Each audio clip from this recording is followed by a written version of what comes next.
There's always something to make you look around and say, hey, you know what? I live in a pretty great country.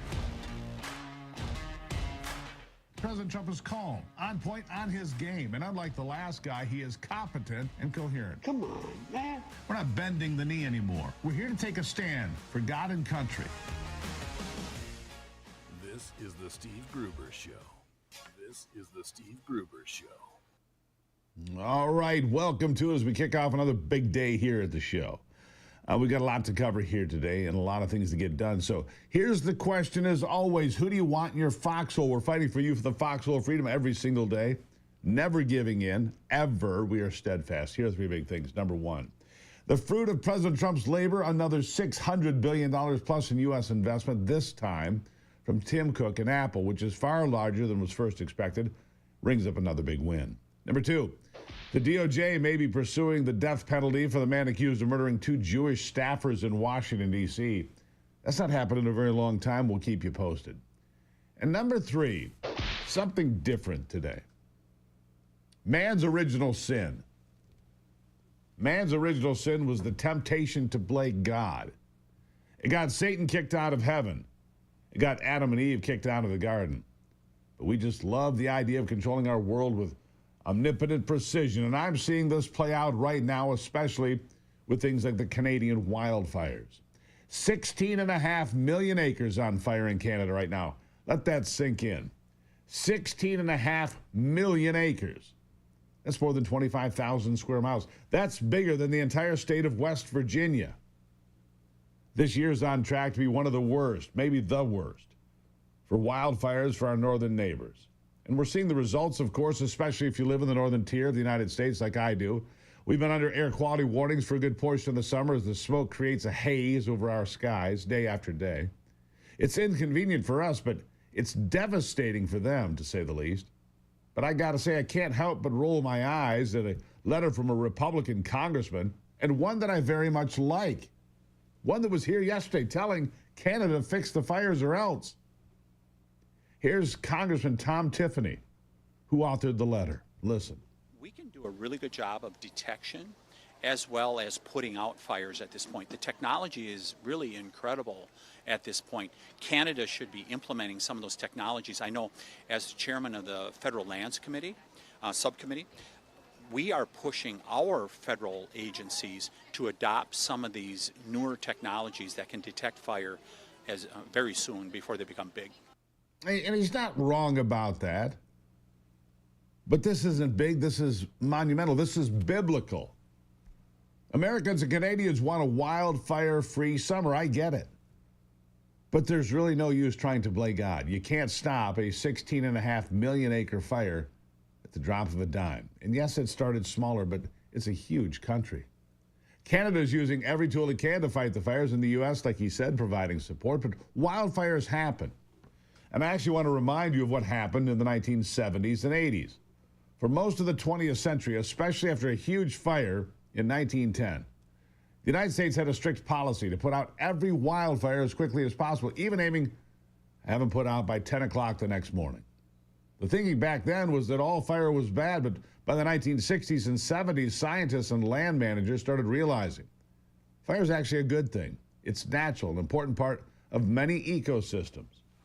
Suppressing every fire was causing dangerous fuel buildup, leading to even bigger fires, worse fires, more devastating fires. So starting in the late 70s, and especially after the big Yellowstone fires of 1988, where I was in attendance, the approach shifted toward managing fire more thoughtfully, allowing some fires to burn naturally, and using controlled burns to keep forests healthy. We can't and shouldn't stop every wildfire. You see, it's part of nature. The cycle of life, if you will. In fact, lodgepole pines, among other trees, require fire to reproduce. They don't even open their cones till it's 125 degrees. You only get that by fire. None of this matters, of course, to the Green New Deal zealots, because no one's more obsessed with playing God than the left-wing climate change fanatics, and they're predictably blaming these wildfires and all wildfires on that, of course. Here's an example. I wear my mask in solidarity. Climate change is not a hoax. We're not only seeing the haze from these fires, we're also feeling it in our very own lungs. The work to protect our climate is far from over, and we're dangerously behind. Oh, boy. None of this is new, of course. You remember Al Gore all the way back in the 1980s. That's when he started beating the drum, sounding the alarm, but he said it was hard to get people to listen or to care. Here he is. The biggest problem that anyone in the Congress has in addressing a problem this big is that it seems so remote from our everyday experience that it doesn't appear to justify a visceral political response that says, let's do something about it. It seems too remote. However, our industrial civilization has reached the stage now where we evidently can have global effects, and those effects can take place over a long period of time. And in order to stop them, you have to act early on. So we have to deal with a greater amount of uncertainty than we have in the past. 1983. That was 1983. Ronald Reagan's first term. So how do we fix this problem of urgency? Well, they started blaming every single natural disaster on climate change, no matter what. It was all climate change, and it explained everything. Climate change explains everything. Too much rain, not enough rain, drought, fire, wind, water, snow, doesn't matter. It changes with the days, and it explains everything. It's magical, this climate change. Hurricanes, wildfires, earthquakes. Over on The View, they blame the eclipse. The eclipse. On climate change. All to give the government more and more control over the energy sector, over how much water you can use in your toilet, over you. That's what it gave them power over, you. Climate scientists want to go all in on global geoengineering in the name of playing God, too. Listen to this crackpot. But some of the modeling that's been done in terms of what it would require to literally change the planet, right, is in a moderate scenario of like 15 years, which, given the fact that we're not cutting emissions fast enough, we're going to have to do something like solar geoengineering for much longer than that, right?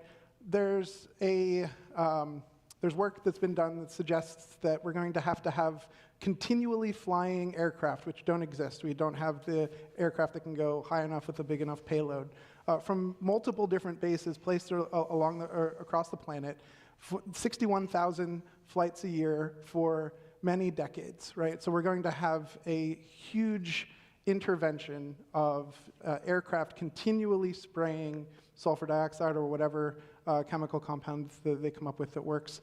You're saying that's what it would take? Yeah. Yeah. How do you feel about that, chemtrails? We'll have to have these planes flying continuously, lacing the clouds, and, yeah, playing God.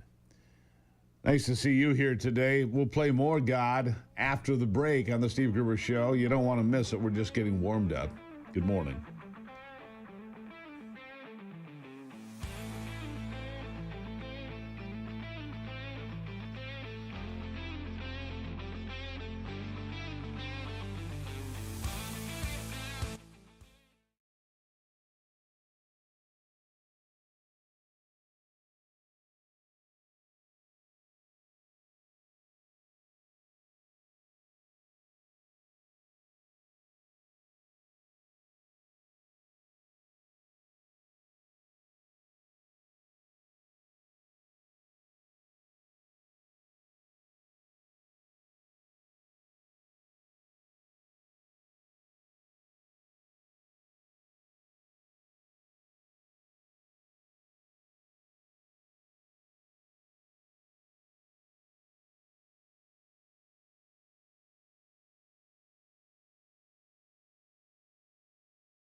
The takeaway is this from what we've discussed so far. These people pushing the Green New Deal, the climate agenda, the hysteria, the fear-mongering, they will control whatever and whomever they can. They're already practicing cloud seeding, of course, across the United States. They've done it for quite some time. That's no conspiracy theory. It's a real attempt by the government to play God and control rainfall. This is a newscast from a dozen years ago. Pay attention. Well, in one hard-hit area of Texas, some people have grown tired of waiting for Mother Nature to bring relief and have decided to try and take matters into their own hands. Here's ABC's Juju Chang. Craig Funky is flying me to the edge of a violent thunderstorm. You see how nice and crisp the top of that cloud is up there? Yeah. But the former commercial pilot isn't some adrenaline junkie courting danger. He's a cloud seeder, chasing this menacing storm to squeeze out extra rain for the drought-stricken farmland below. As a pilot going through school, you're taught to avoid thunderstorms. This is Craig's job, firing chemicals into the clouds in a controversial attempt to modify the weather. He's literally a rainmaker. Yeah, literally a rainmaker. Now the rivers in central Texas, some rising more than 25, 30, 35 feet in just a couple of hours during those historic floods just last month, killing all of those children. Now, you don't have to be a conspiracy theorist to question if playing God has serious consequences. You can't outlaw wildfires. You can't change rain patterns without consequence. And you can't expect to replace fossil fuels with solar fields and windmills for an entire modern industrialized society. Nothing says, let's save the planet like bulldozing acres and acres of land for solar panels made in China out of heavy metal and built with child labor. And then after billions are spent, the project can still get scrapped. Like this plant in the Mojave Desert. Oh my God, listen to this. Ivanpah concentrated solar array. There's hundreds of thousands of mirrors that use computers to reflect the sun's energy as the sun moves at these three giant towers bigger than the Statue of Liberty. They boil water, which creates steam to create electricity. And when it was installed in 2014, it was one of the cutting edge options for a cleaner energy future. But it turns out that those mirrors are really hard to move in the desert right there. And boiling water and doing all of that is super complicated. Oh, and by the way, that concentrated heat would fry birds in flight as they flew through the paths. It was also a threat to the desert tortoise. So a lot of groups hated this thing. And now it looks like they are winding it down right now. About $1.5 billion, a little over of federal loan money went into that. Unclear how much of that will get paid back. An absolute boondoggle. There's no comprehensive, sustainable, disposable method for stuff like this, of course. How do you get rid of hundreds of millions of mirrors in a way that's not damaging to the environment? It's the same problem with electric vehicle batteries, EV batteries. And windmills aren't any good for the avian population either. Donald Trump isn't shy to call that out, at least. Listen. Look, wind is the most expensive form of energy, and it destroys the beauty of your fields and your plains and your waterways. And look out there, there's no windmills. But if you look in another direction, you see windmills. When we go to Aberdeen, you'll see some of the ugliest windmills you've ever seen. They're the height of a 50-story building. And you can take 1,000 times more energy out of a hole in the ground this big. This big. It's called oil and gas.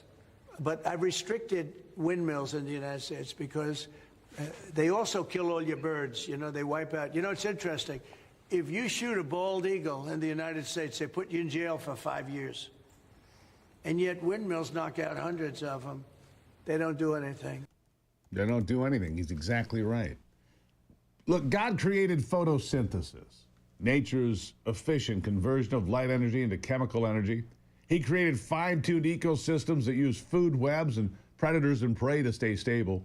He created the human brain, which uses less power than a dim light bulb to perform complex calculations, actions, and hold remarkable memories. And we're trying to undermine nature with windmills, solar panels, and cloud seeding. We are not God. We never will be.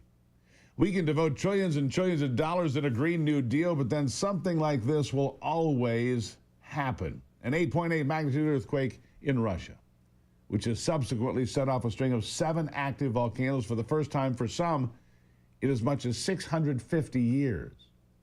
Part of Russia's southern peninsula has just completely shifted as a result.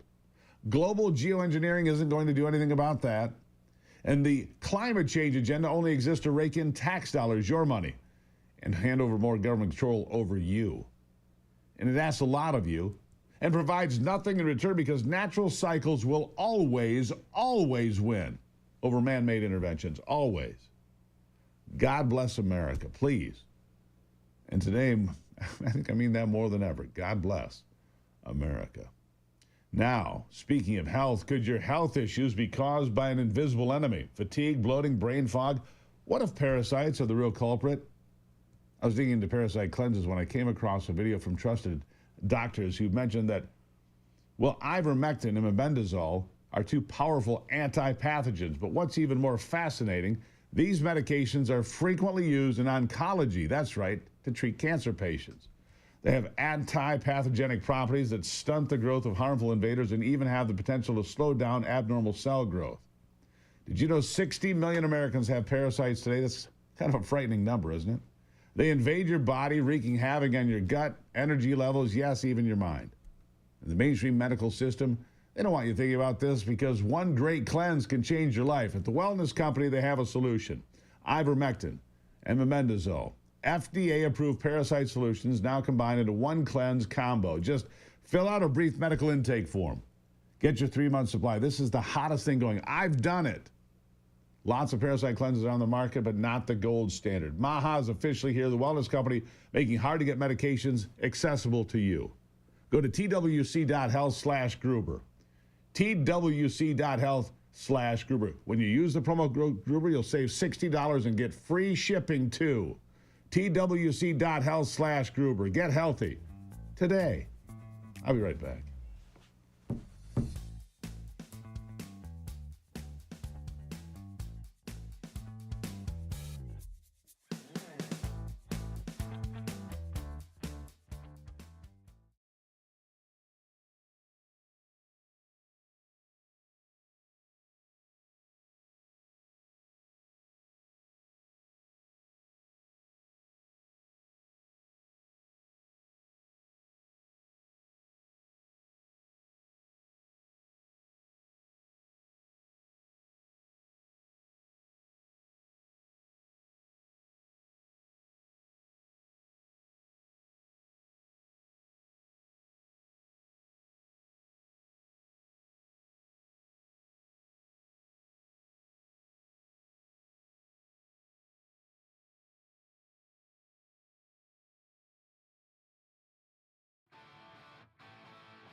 If you had the money, would you buy your way out?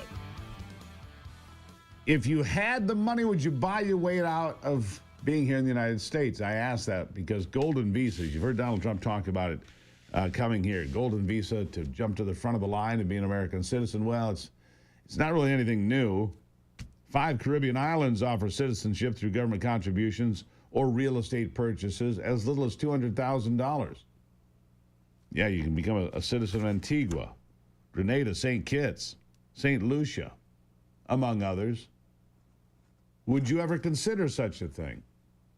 Serious question. I saw this article yesterday. I thought, I don't know. The islands offer citizenship by investment, CBI programs, citizenship by investment. So if you come over and you invest in a nice piece of real estate, buy a house, whatever, you can become a citizen. So you're a dual citizen. And some of these places offer visa-free movement to like 100 other countries. Up to 70% of all buyers right now are wanting citizenship, and the vast majority are from the United States, says Nadia Dyson of Luxury Locations Real Estate Antigua. All right, so would you do it? That's my question to you. Would you do it? Would you consider it? Hey, would you send me an email if that's of interest to you and you've ever looked into it? I'd be curious to know what you have to say about it. I sure would. I'd like to know what you have to say about it. This part of the program brought to you by Block Trust IRA. Block Trust IRA. It's a way for you to get involved with crypto. Yeah, a lot of folks have been left behind. They see these Bitcoin billionaires, 28 of them now and counting, or millionaires, a lot more of those to keep track of. But most people were left behind because they didn't understand it. The elites were in on it. They were figuring it out. They were getting rich. Now it's part of Trump's economic first miracle. He's buying $2 billion worth of Bitcoin for the United States government. Well, this deal at Block Trust IRA has been named the #1 crypto tech platform by Bitcoin Magazine. They have $200 million in protection. Some clients seeing 250% in returns. Doesn't matter who you are. You can get up to $2,500 in crypto just for signing up if you qualify. Go to SteveGruberCrypto.com. SteveGruberCrypto.com. You've got nothing to lose. And as I say, support the people that support this program. Never been more important than it is today. Thank you for being here. The mayor of Detroit, Mike Duggan, next.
Well, it has been one of the busiest news cycles in a long time, and that's saying something. You know, when I travel out of state, I get asked a lot, about Detroit, and I've got to be honest with you. I've been down there a number of times in recent weeks, months, and years. It's fabulous. Detroit is different than it was just a few years ago, and one of those reasons, clearly the man that runs the city, Mayor Mike Duggan, Been down there, been very successful. The stadium district, great fun. Was down there for some concerts and some sporting events, and I quite enjoy it. And Mike Duggan is now, well, if you drive around Michigan, you'll see him on billboards all over the place. He is an independent candidate for governor, and I thought it was important that we got to know him a little bit better. Mr. Mayor, welcome to the program. Thanks for having me, Steve. And I'm telling you, every place I go, I see you on billboards. You have been very successful. Look, I go back to 2020, and a lot of cities in this country had some real problems. We're all quite aware of that. Detroit didn't have those same problems. Detroit didn't get burned and destroyed and set back. So I tip my hat to you on that. But I do have to ask you, you're a Democrat by nature. You're running as an independent. Why did you decide to run as an independent for governor in Michigan? Well, I go back to when I ran for mayor of Detroit in 2013, and the city was in bankruptcy. Half the street lights were out. We had the highest murder rate in the country, highest unemployment rate in the country. There hadn't been a white candidate for mayor of Detroit in 40 years. And everybody said, nobody will give you a chance. But I went house to house every night just talking to people about their problems, their hopes, and talked about what the city would be like if we built a city where everybody was included, everybody was valued. We got off of the black versus white, city versus suburbs politics. And I'm really proud of the fact 12 years later, I got council to work together. I haven't vetoed an action in 12 years. And as you say, the city is a dramatically different place. We've got thousands of new housing units. We've got billions in new investments in auto plants and the like. We've rebuilt the riverfront. And as I started to look at the state, our biggest problem in Detroit remains the schools, which is a function, as far as I'm concerned, of the state of Michigan. We got our young people moving out. And the worse our problems in the state get, the more the Republicans and Democrats try to succeed by blaming each other. And I thought, I'm not sure how this will work, but I felt like enough people in this state are tired of just Republicans and Democrats and politics as usual. I didn't know what was going to happen in December when I declared as an independent, but based on the reaction, I think there's a lot of people in the state ready for change. Yeah, I saw some polling numbers out of the southeast part of the state, Detroit and that part of the state. Your numbers are remarkable, and obviously if you can carry Detroit by 80%, 90%, which some of the numbers indicate, you will have a very good shot of being the first independent governor. I don't know if we've ever had an independent governor, to be honest with you, Mr. Mayor. I think it might be a first time for everything.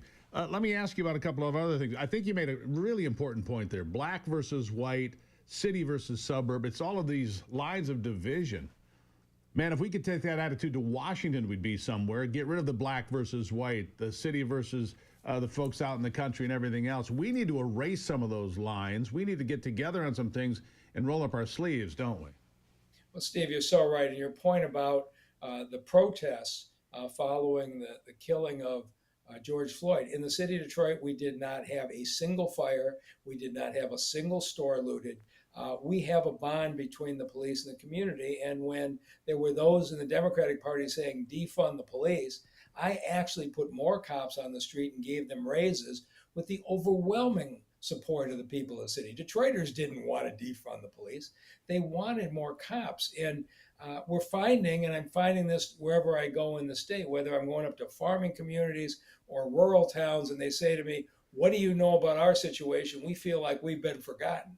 I said, you want to know forgotten? Talk to a mom with 3 kids who was on a house with a block with 4 abandoned buildings, no street lights, parks overgrown with grass, and the police and fire don't show up. We didn't complain about it, we fixed it.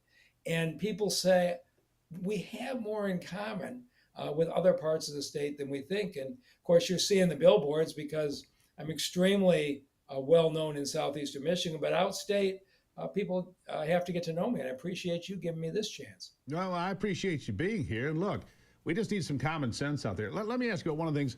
The current governor, Governor Whitmer, ran on something that I think she failed on. I think a lot of people think she failed on fixing the roads, fixing the bridges, correcting the infrastructure problems. You've done that in Detroit. I mean, people ask me all the time, what's it like? It's great down there. Do you feel safe? I do feel safe. And you point out the moms that are worried about public safety and police presence. The number one thing a public servant needs to do, whether mayor, governor, or president, I believe, is public safety. I think you're right about that. But let me ask you about the infrastructure. What needs to be done? Yeah, I mean, you're right. I mean, in Detroit, we started with our assets and the riverfront. And the Detroit that I grew up in, we didn't know we had a riverfront. There were cement silos and abandoned factories. Now you have one of the most beautiful riverfronts in America, as you know from being down there, Steve, and that kind of unified the city. We took 20 miles of abandoned railroad track and built a beautiful parkway. We've improved the streets, we've improved the water and sewer system. That might sound boring, but it's contributed to the fact that Detroit led the state of Michigan in new population last year. And so I agree with you that it is ridiculous that the polarization in Lansing, they spent $3 billion to fix the freeway system by borrowing money. But when I talk to farmers who are trying to drive their products across the roads in the rural parts of the state, they are as angry as can be. After all this terrible. time, we can't get, even when there was a Democratic majority in the House and the Senate, the right and the left were fighting when the Democratic Party is so bad, they still couldn't fix the damn roads. I drive some of those roads. It'll knock your fillings out. I'm not kidding you. It's not good, and that's what is supposed to be fixed. I think we're still paying for roads when Governor Engler was in charge. Those roads have long since disappeared. Infrastructure critical, because you talk about investment in the state. You talk about bringing in business like auto plants, Apple building a facility in Detroit. And these are other very critical things that have to happen, not just in Detroit, not just in Lansing or Kalamazoo or Battle Creek or Grand Rapids, but statewide. We need investment in this state, don't we? We do. And of course, I made it a priority. When you're at a 20% unemployment rate and a whole lot of residents with high school degrees who want to work hard, our way out was manufacturing.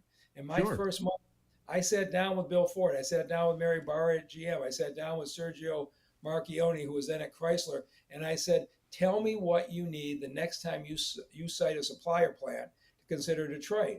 And they just gave me a chance. I said, we got vacant land. I'll speed up your permitting like no place in the country. And we've got workers. And we landed a Flexing Gate, a parts plant for Ford trucks. We landed seating plant after seating plant, dashboard plants, ultimately a 5,000 employee Jeep assembly plant that we beat South Carolina and Alabama for and got 5,000 jobs to Detroit.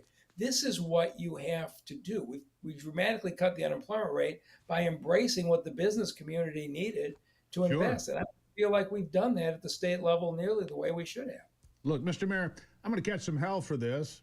He's a Democrat, you had him on your show. Of course I did. We believe in free speech here. And look, you're making an impact. Tell the folks where they can find you if they're interested in the conversation they've heard so far. MikeDuggan.com. And you're right, Steve. The Republican and Democratic Party have big money behind them. But if you can kick in $5, $10, or $20 because you're tired of politics as usual, MikeDuggan.com. And I say, I'm not running to be the Democrats' governor, the Republican governor. I'm running to be your governor. Well played, Mr. Mayor. Really appreciate you being here. You come back anytime. I know that's going to rub some people the wrong way. I don't care. I really appreciate you taking the time, and I'll talk to you again soon. Thanks so much, Steve.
Well, it has been one of the busiest news cycles in a long time, and that's saying something these days, isn't it? And one of the ways I keep my finger on the pulse of what the country thinks is by talking to my good friend Mark Mitchell. He's over there, the chief pollster at Rasmussen. He's back with me. Mark, nice to see you today. Yeah, great to be here. A lot of interesting stuff going on, for sure. A lot, and boy, have you become vocal on social media, which I think is fun. I mean, you're out there. You don't care who you peel. You'll hit them right between the eyes and say, wake up, get it done. All right, so I want to start with that in mind. I want to start with the Epstein deals because it was polling really badly for Republicans. I don't know if it's still top of the fold anymore with everything else that's happening. What is the Epstein situation? By the way, I guess Ghislaine Maxwell came out and said she never saw Donald Trump do anything inappropriate or whatever with Epstein. What do you make of that? Where are we? Yeah, I hadn't even heard that. There's so much stuff going on. But here's where we're at. Is Donald Trump is at -4 net approval today. That's 1 point away from his second term lows. The lowest he ever got was -5 back in April, and that's when the stock market was imploding. So whatever's happened over the last couple of weeks, his numbers have plunged. And the most prominent thing in my mind is Epstein, although there's some other things we could look at. Maybe it's a little bit of the chaos with the economic stuff. Maybe it's the fact that the one big beautiful bill was never really a winner. Maybe all of the wheels fell off back when Israel attacked Iran. I don't really know.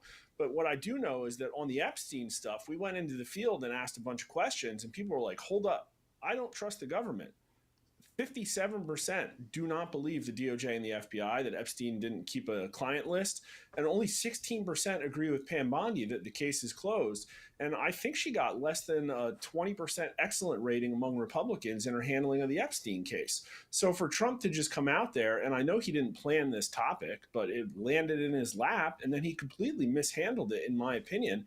And that's one of the reasons I think he's -16 points with independents today when he came in at +6. Back at the end of January. This is something that I really think has been hanging over his head. Now, there's a whole lot of other stuff going on with the Russian collusion hoax. And let's get to that. Like but the Epstein thing, what you're telling me about the Epstein thing, it's a drag. It's an anchor dragging along the bottom of what could otherwise be pretty good numbers. So here, we're still more than a year out from the midterms, right? But right now, the Democrats have the advantage in the balloting for the ballot, if you don't know who the candidates are, right? The Democrats have the advantage. So let's talk about the Russiagate thing. People didn't like Pam Bondi on the one front, but they sure do like the idea, from what I hear, of a grand jury being impaneled, because we don't need some years-long mess with a special prosecutor. We need to get to it. The evidence is here. And they can say at MSNBC and CNN, oh, there's no evidence. There's piles of it from what I'm seeing. And I'm reading this stuff from Tulsi Gabbard, Chuck Grassley, Kash Patel, and yes, Pam Bondi impaneling this grand jury. How is that polling? Well, I'm really surprised that grand jury got impaneled. My understanding is in Florida, so they can actually go after, real convictions. That's incredible. And I don't think the public has really, gotten all of that news yet. This isn't really being picked up by the mainstream media. And if you look at what people are searching for, compare the terms Epstein with Clinton and Obama, who were former president and a former presidential candidate, people are still looking at Epstein more. And this is all over the left-wing media. So I don't think people have really sort of gotten a grasp of exactly how big the scope of this thing is. But when you explain it to them, they want heads. So what's weird is that still over 40% of America believes that Trump colluded with Russia, including 60% of Democrats. Right. But when you explain to them that intelligence was manipulated, they're like, oh, holy hell, we got to arrest those people. Let me ask you this. Yeah, holy hell, that's right. Let me ask you this. Who do they trust more? Because it all does come back to the institutions. Do you trust the FBI, the DOJ? You just talked about this. Who do they trust more, Hillary Clinton or Donald Trump? Because I have got to believe they still trust Donald Trump more, because the 33,000 emails, they're still floating around out there somewhere in the ether, and people remember that. And when the mainstream media can no longer, because they can't ignore it forever, Mark, they're going to have to say, look, there's been an indictment of this person, this, whatever it turns out to be. And there will be indictments. At some point, that starts to swing, doesn't it? Well, the problem is you got a 44% core that believes everything on MSNBC, another 40+% that believes everything that Trump says and follows Newsmax and all of these other independent, very religiously. And then you have this fluff in the middle. And they're not paying attention. They don't know. Maybe they'll believe something. Maybe they don't. But then when you explain to them, well, no, the problem here is that you have been lied to. There is a trust issue. Then they're like, oh, yeah, I hate the federal government. 30% trust the federal government.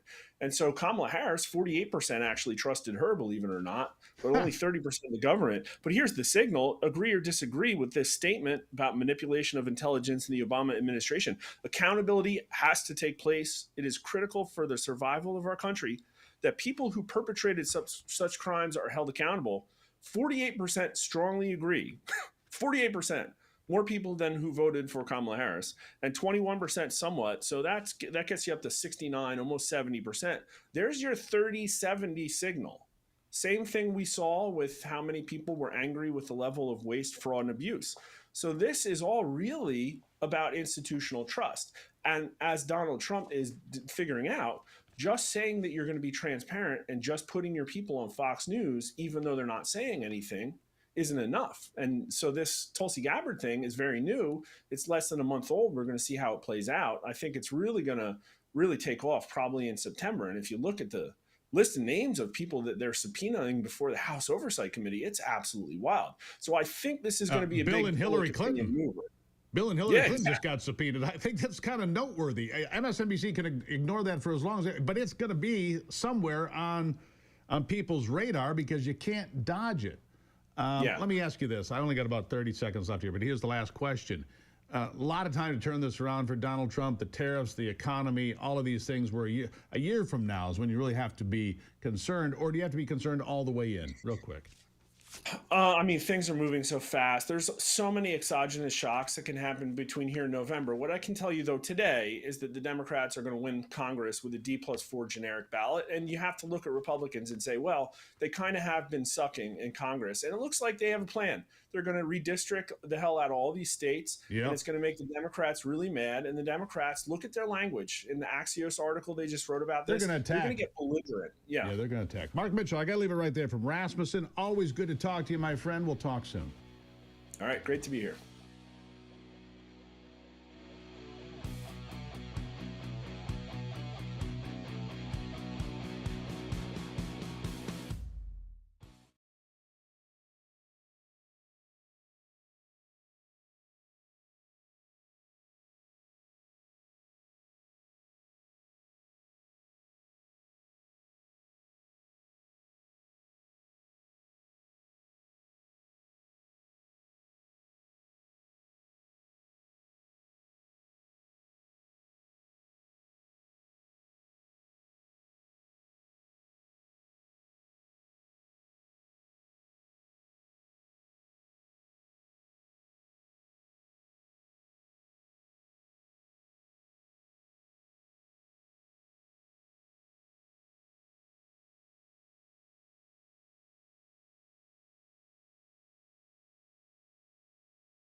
Well, if you missed the announcement earlier this week, the Trump administration is making sure that men do not participate in women's sports at the Olympics. The Trump administration is standing up for the silent majority who've long been victims of leftist policies that defy common sense. That's U.S. Citizenship and Immigration Services. Directing the Department of Homeland Security to prevent foreign men from entering the country if they seek to participate in women's sports. If you're coming here to play some game and you think your tallywhacker is allowed to play in women's sports, it ain't. Yeah, I said it. The move could prove contentious ahead of the Olympics in Los Angeles in 28. No tallywhackers in the women's locker room. I think tallywhacker, by the way, is a legal word in the radio vernacular. Just, I'll have to ask Uncle Shane on this one. Brother Shane. Cletus, what do you think of that? Yeah, anyhow. So, that's it. Men out of women's sports in the Olympics because they're not going to be allowed in if that is their intention. Amen to that. All right, you want to save some money? Do you want to support a great partner that I've had for years and years here because their product works? It's been patented. It's made in America. It could save you a tremendous amount of money on your monthly bills. If you got a well in your yard, you use, let's see, propane or heating oil or electricity for heat, man, you can save piles of money. Because if you got a well in the yard, you're already halfway to a geothermal system from Well Connect. Add a Well Connect in as little as 8 hours, and you can start saving big. I mean, you can cut your costs in half or more. Some people cut their costs by up to 90%. It does not replace your furnace, your air conditioner. It will extend the life of those major components, though. Cool your home more efficiently. A state-of-the-art heat pump to keep you warm in the winter, except in the coldest days when your furnace will still kick in. You want to find out more? Please do. Support the people that support this program. Take a look. If you're a do-it-yourselfer, you can do it yourself. If not, get your favorite HVAC company to step up. WellConnectGeo.com. WellConnectGeo.com. This is a brilliant system, made in America, patented by Americans.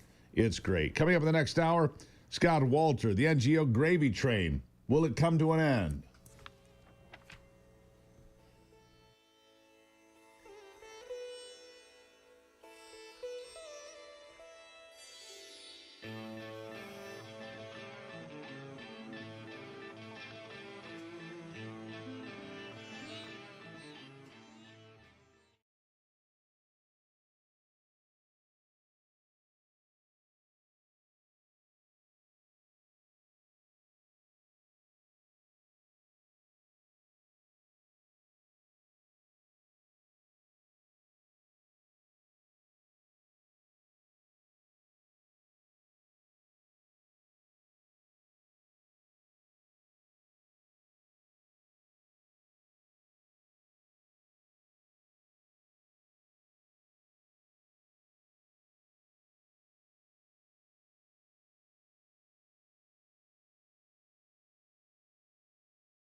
Something to make you look around and say, hey, you know what? I live in a pretty great country.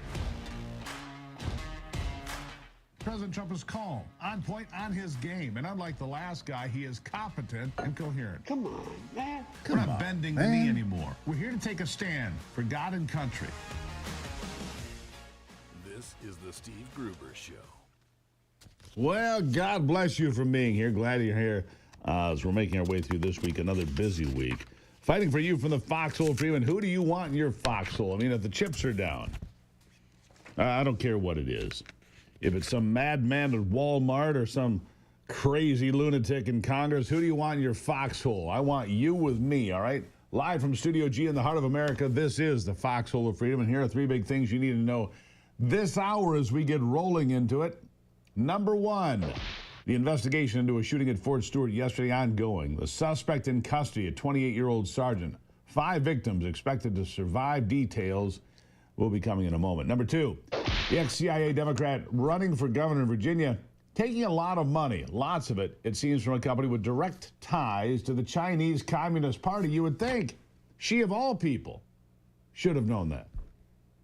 Number 3, well, she didn't. Number 3, the Democrats continue to slide into oblivion. And Spanberger, that's the woman's name from Virginia, Spanberger is really having big trouble because of this. Abigail Spanberger, she's one of those folks that came in as part of the Democrat Intelligence Committee candidates and blah, blah, blah. Right now, if the election were held, as we heard from Mark Mitchell just a few minutes ago, the Democrats would win in the House. They'd take back control of the House, but, and this is a very big but, they seem to want to get torched. They just want to torch it all by going all in on socialism and communism from New York City to Minneapolis to Seattle.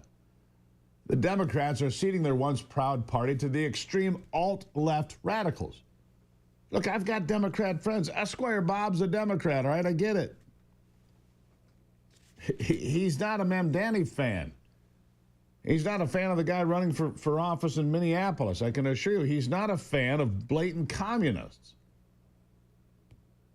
But if the party continues, I mean, you've seen Liz Warren do it, come out and embrace and endorse these people. It could cost them everything. Seriously, it could. DNC chair Ken Martin, for example, a guy who nobody has heard of and nobody gives a damn about who he is, but somehow became the chair of the Democratic National Committee. He actually admits here that Democrats, well, Democrats like you knew them growing up, don't exactly exist anymore. They're now the party of socialists and communists. I mean, really? Kenny, what are you doing? Listen. At the end of the day, the difference between the Democratic Party and the Republican Party is that we're a big tent. We have lots of people in that tent from all of the different ideological wings, from conservative Democrats to centrists to progressives to these new leftists. And the reality is I've always said that you win through addition, not subtraction. You don't win by pushing people out of your coalition. You win by bringing people into your coalition. And that includes people from all different ideological wings. Yeah. Bring them all in. Even though they want to put a boot on your throat and get rid of you and all traditional political parties, they want to take over the means of production. They want to set wage and price controls and rent controls too. I mean, how do I know? Because they tell us every single damn day. That's how you know. Now in Seattle, if you missed this one, another socialist running for mayor who wants to defy the law, doesn't care about federal law or ICE or securing our borders. No. It's a free-for-all. It's anarchy. Here, listen. I think we need to be really active at challenging what ICE is doing on every front we can. And obviously being ready in the case of Trump trying to call in National Guard or whatever, federalized National Guard, be ready with those lawsuits and challenging that as much as possible. And we can, learn from what's happened in California on that front, obviously. Yeah.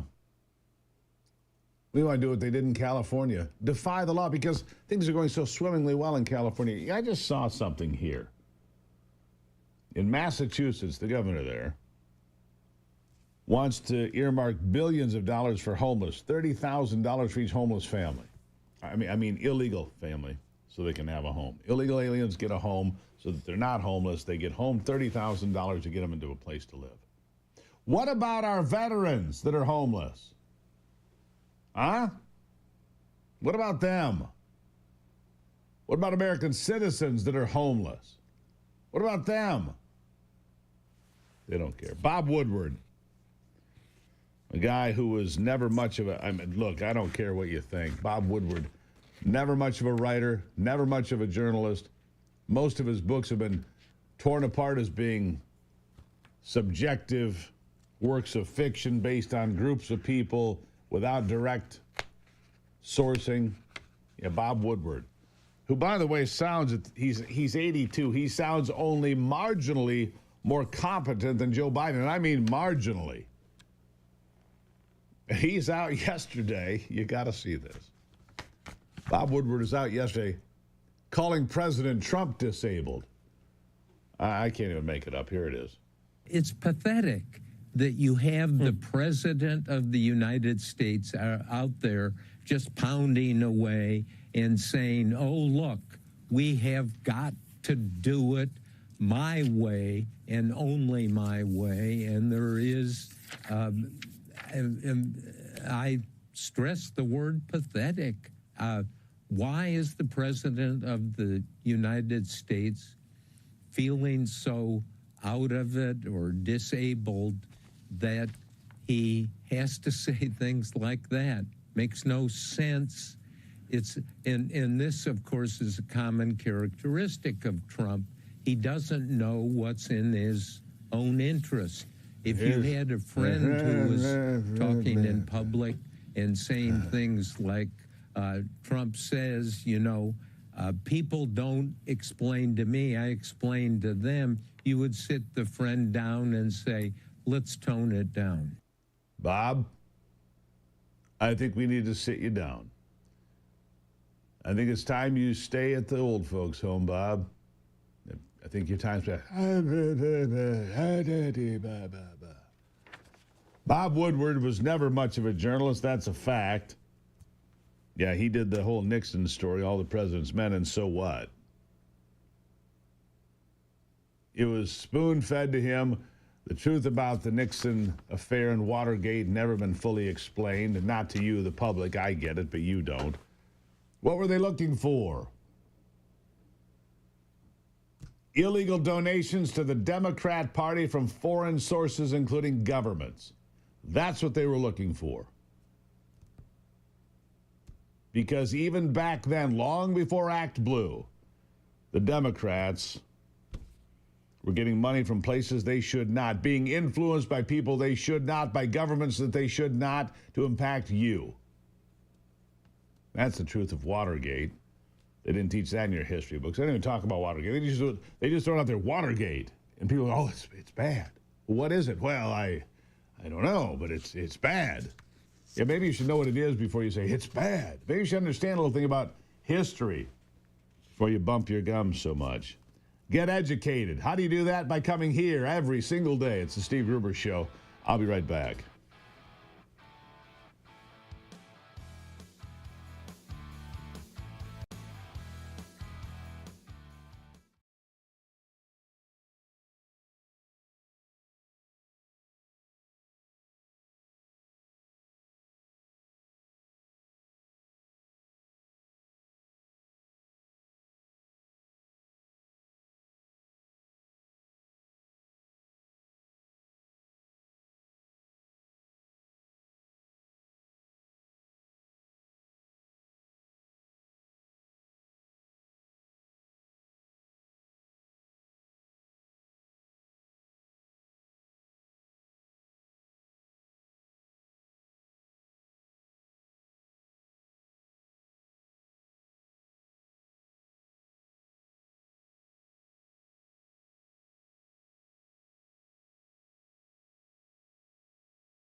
All right, so you hear about it all the time, but maybe finally we can do something about trimming it up. When you heard about USAID, for example, USAID, you found that these NGOs are taking your money, and oftentimes they're funding, say, the spouse of a member of Congress or a friend of a member of Congress. You know, the money all circulates in there inside the beltway, and sometimes it belches out in big ways to people that shouldn't have it for unintended purposes, while people enrich themselves with the grifters. The grifters. Scott Walter is the author of Arabella, the dark money network of leftist billionaires secretly transforming America, also the president of Capital Research Center. Scott, thank you for being here on the program. Let's talk about this. Look, all this money. I mean, an easy place to go to look at is COVID. All this money flying around, NGOs, money just slopping out. Nobody knows where it goes. Nobody knows where the money for Ukraine went, for God's sake. We got billions of dollars unaccounted for. Such easy examples. These NGOs, we'll line up for this $10 billion grant and this $5 billion grant. It is really outrageous, isn't it? It certainly is. And so what do we do about it? Well, as I say, there's a reason they try to keep it hidden. You know, it's very funny. The last hearing I testified to in Congress was about this and about the fact that the left uses this to fund their infrastructure, which to me, that's a worse thing than just the grifting of individuals. Now, they're both terrible, but, you know, if somebody's brother-in-law gets rich, that's less harmful than if terrible policy things get advocated and pushed harder because of the slush funds. So the hearing was in a small subcommittee of the House Judiciary Committee.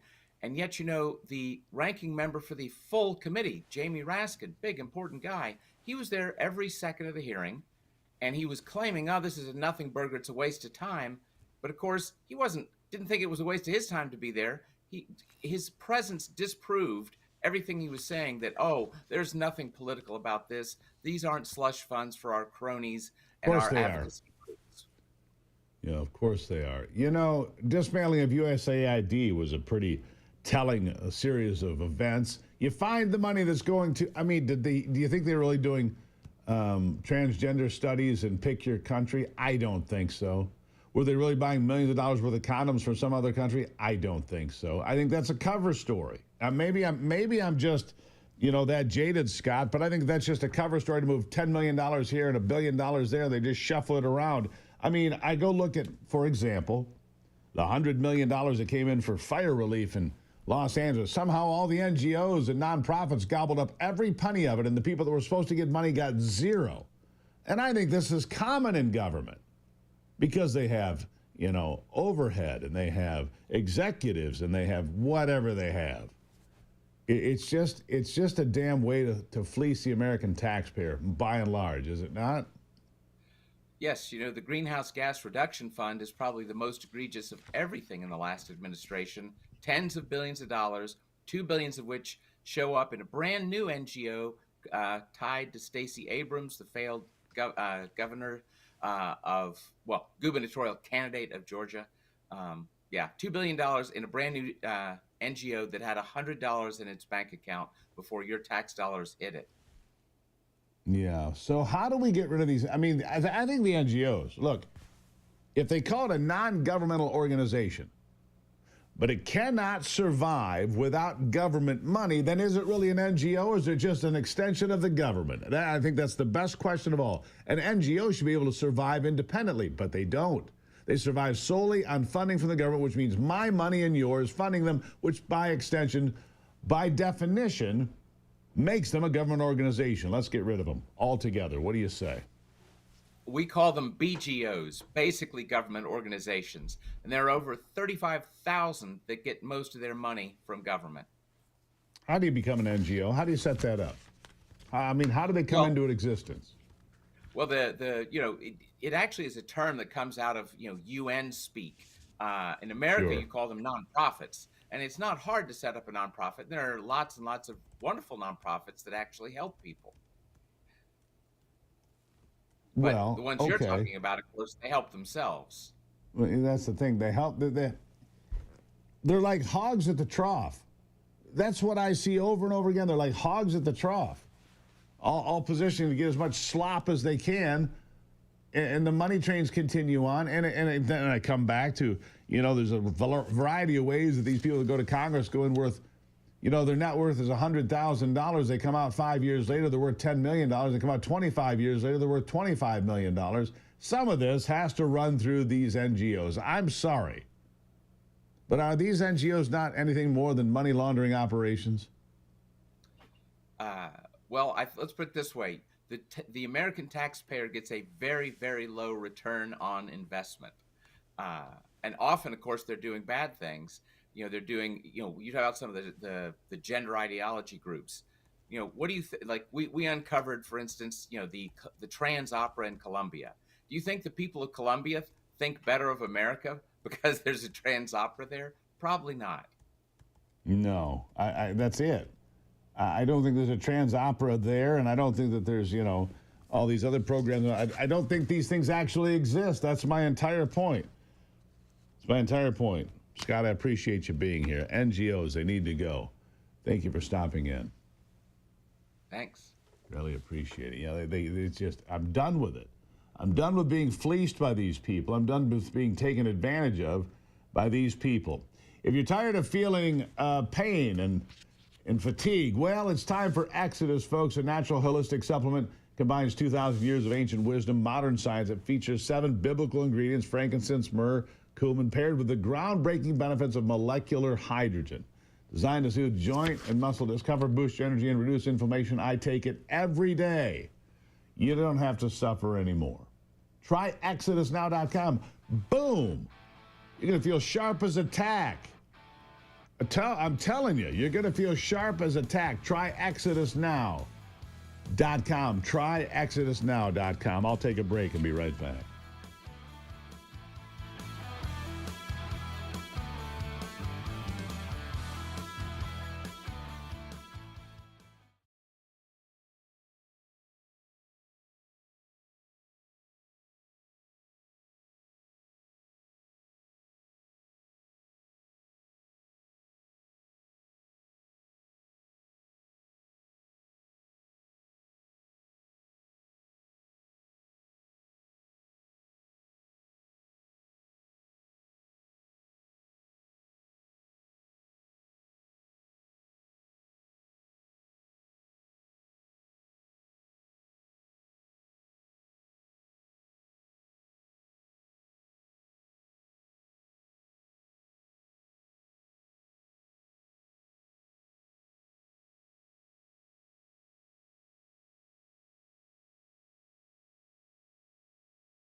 Wait a second, I thought that was supposed to be Mary.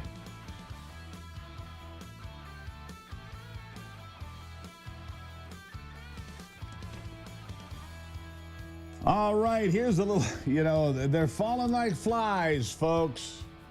Howard Stern used to be the hottest thing in radio in America. Shock jock, Howard Stern. He's progressed into obsolescence. Howard Stern is obsolete, irrelevant, has been for a long time. You know why? You want to know why? He became what he used to make fun of. He became exactly what he used to make fun of. He used to go after people for being, elitist and in the in crowd. He became one of them. He became an attacker of Trump and a supporter of Biden. Anyhow, he's off the air. The contract with SiriusXM ends at the end of 25. He used to do funny stuff. He used to do outrageous stuff. He used to be a shock jock, and then he just became boring and predictable. And that's what Howard became. Boring and predictable. And as far as him retiring, he's no John. They're trying to compare him here to Johnny Carson. Sorry, pass. Howard Stern was no Johnny Carson. Johnny Carson was the epitome of professional. When Johnny Carson left, it mattered. Howard Stern's going out with a whimper. Nobody gives a damn. Goodbye, Howard. You know, maybe you can have your little, podcast on Twitter like everybody else that is a has-been. Yeah. Big has-been. Hillsdale College is here to help you become educated in everything you do about America. Learn more about America. Discover what makes American citizenship unique, why it's in decline.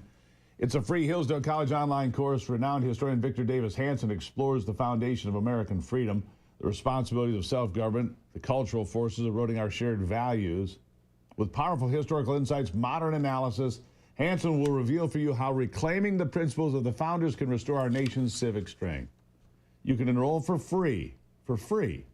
Gain the knowledge to defend liberty for future generations. I implore you to do this, folks. You need to get on the train.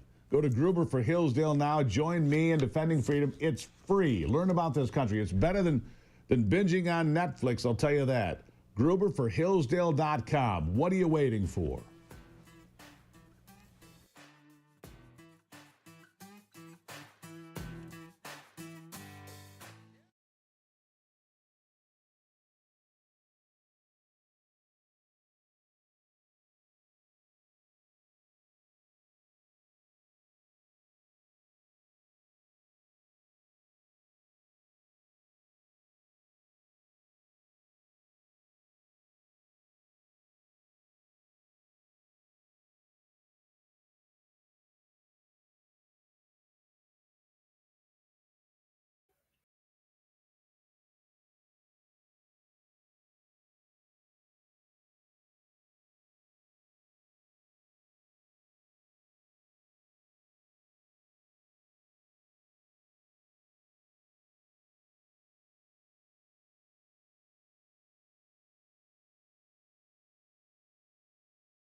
All right, this segment of the program proudly sponsored by my good friends at PuroClean and their Veterans Initiative, PuroVet. It's where veterans find purpose in property restoration and owning their own business. We salute those who have served. You can call 855-PuroVet. If you're a vet, this is a great chance to get to the front of the line, get a business, and get involved in your community. PuroVet.com, the other place to go, PuroVet.com. And there you have it. All right, shifting gears now. Mary Flynn O'Neill, America's Future Executive Director, joining me now. America's Future, getting the fight for the California Summit and Training aims to educate and mobilize citizens to combat crimes against children. Mary, welcome back to the program. Good to have you. We're fighting back to protect the children. Nothing more important than we're going to talk about today, or maybe ever. What are you doing? What's this all about? So this initiative started 2 years ago.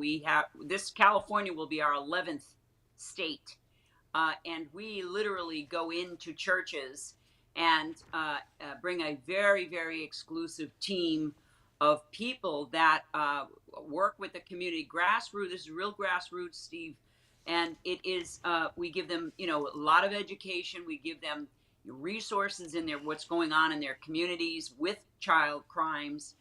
We give them a lot of tools. We spend 2 days with them. We spend a lot of time, in particular, this California trip, we're going to be spending a lot of time with this pastor who's very engaged in saving children. He lives in an area where this marijuana farm bust was, and they found the children. The marijuana farm where the left actually was trying to defend somehow that it was okay because the kids are okay to work in agriculture. Wrong Absolutely. Answer. It is illegal for anyone under the age of 18 to work in marijuana growing or processing facilities in this country, period. I mean, they just lied. And there's a bunch of kids in there that came into the country illegally. There's slave labor. And trust me, this is one of the better outcomes for these. This is one of the better outcomes for these kids. They're not in the sex trade, at least, right? That's right. Well, there were adults on that farm. To touch, a little bit further, there were adults there that had sexual, deviant behavior, criminal record. Yeah. So they were around that kind of sexual predator. So it's remarkable that we even allow this to happen. I know. How do we get to people to really pay attention? I mean, there's so much going on, right? I know. How do you get somebody to say, look, you have to look at this thing, Mary. This is the thing you have to look at. And with so much going on, how do we get their attention to say, man, this is the kids. It's more important than anything else you're going to discuss today or see today or hear about today. How can people get involved? How do we say, hey, look at this? Child trafficking, right? How? Yeah, well, I call it child crimes against children. The grooming, everything, Steve. It's everything that's going on with a child that they're doing with children to, abuse them. So, the best thing to do is people need education. And the other thing is, there's no way you can turn a blind eye to this anymore. It's even mainstream. So it's not like, the communities it's in every community. There's abuse going on in families. There's buying and selling of children. There's pornography. There's all kinds of things that are going on in a community. So really bringing the awareness and really drilling it down, getting it into the churches. That's really my biggest target, is to get it into the churches and get these pastors to unite and get them activated. Well, the good news on that front.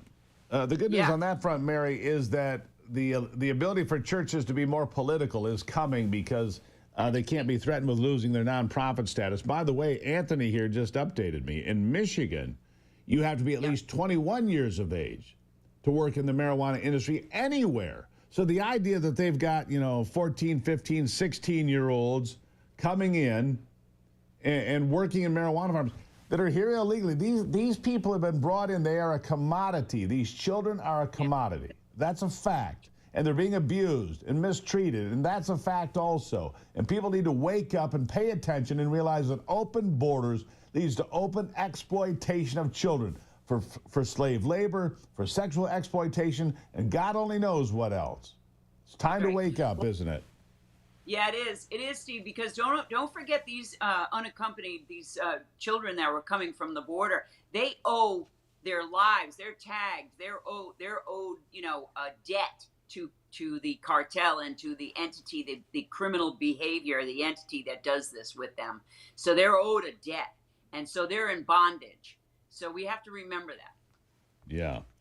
How do we fix it? I mean, when you have ICE agents being attacked, violently attacked, for trying to shut down operations just like this one in California. And this one in California is just one easy example. How many hundreds or thousands or tens of thousands of similar operations are going on? And it doesn't just have to be marijuana.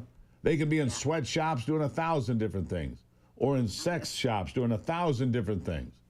Yeah, and don't forget, Newsom had a donor. This was one of his donors. Let's throw that one in there, okay, Steve? Yeah. This marijuana farm was one of his donors. So I think it was a good target. It was a good thing they did this, showed this kind of thing happening. And, you know, I really, you know, kudos to Homan and his teams and so forth. But we do have to continue to fight this. We've allowed this to happen. We are the biggest buyers and sellers of children. We being the United States, you mean? Yes, the United States. We That's are a right. $300 billion business. This is an economy that needs to be shut down, and that's my major goal. We need to shut this down. Legislative wise, you know, education, everything we can do to continue this. It cannot get old for the American people and for the president. He needs to stay very focused on this because it all reaches all these things that are going on with politicians and all these things. They all know there's 4 generations of pedophiles in this country. Okay, this goes back to the Nazis. So, and the church. So we have to, you know, we have to remember we are going against a monster of an enemy. Yeah. There you go. All right, we're going to take a break. I appreciate you being here, Mary. These are incredibly important things to. By the way, before I go though, is there a way people can find you and support you, whether it's financially or get involved? Where do they go? So get in the fight too. We go to americasfuture.net and just go through it. We have all kinds of tools for people to go through and resources, libraries filled with unbelievable information. And, you know, join us at this California Oxnard Embrace Church, the August 22nd and 23rd. It's going to be really amazing. We have a couple of really big special guests. We have a Hollywood and music panel that we're going to be, you know, putting on, and people can talk about some of these victims from the industry. So it's going to be a really big thing that we do, you know, what we're doing. Keep on going, Steve, you know? Keep fighting every single day. Mary Flynn O'Neill, America's Future Executive Director. Thank you for being here. Thank you. There you have it. All right. Now you know how to be involved. Don't sit on the sidelines, all right? I'll take a break and be back. It's the Steve Gruber Show. Good to have you here. We've got a lot more to talk about right after this.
All right. Well, you know, we just try to cover everything, soup to nuts here every single day. We try to cover as much as possible from, you know, the mayor of Detroit, Mike Duggan, running for governor in Michigan, to trying to stop the trafficking of children in this country and everything else. And now we're shifting gears to putting America's insurance companies under the microscope, which is a very good idea. I mean, when did it become okay for insurance companies to tell me what I'm allowed to take is a prescription or a procedure or a treatment? Because that's really how it's been for a long time now. Your doctor says, okay, here's what I think you need, and writes a script or sends you off for an exam of some sort. We got to get pre-approval. Pre-approval from who? Some person that you don't see behind a desk somewhere at some giant insurance company? How has that ever made sense? And the answer is it has never made sense. Katie Talento is here, former health advisor for the White House Domestic Policy Council and executive director of the Alliance of Healthcare Sharing Ministries. Katie, thank you for being here. My pleasure. Thanks for having me, Steve. I'm not wrong about this. When did it become okay for insurance companies to dictate what my health treatment path is? Well, it's never been okay. And, you know, we pay tons of money for insurance every month, all of us, yeah. not just us, but our employers. And we expect that we're going to have insurance there to protect us from financial ruin. That's the only purpose of insurance. It's not to, you know, ration our healthcare or to protect us from, you know, being gouged by doctors. That's not the role of insurance. It's to protect us from financial ruin. I mean, their goal, their whole purpose for being is to pay out when we need them, which is supposed to be actuarially rare, but Yeah. still, when we need them, we need them.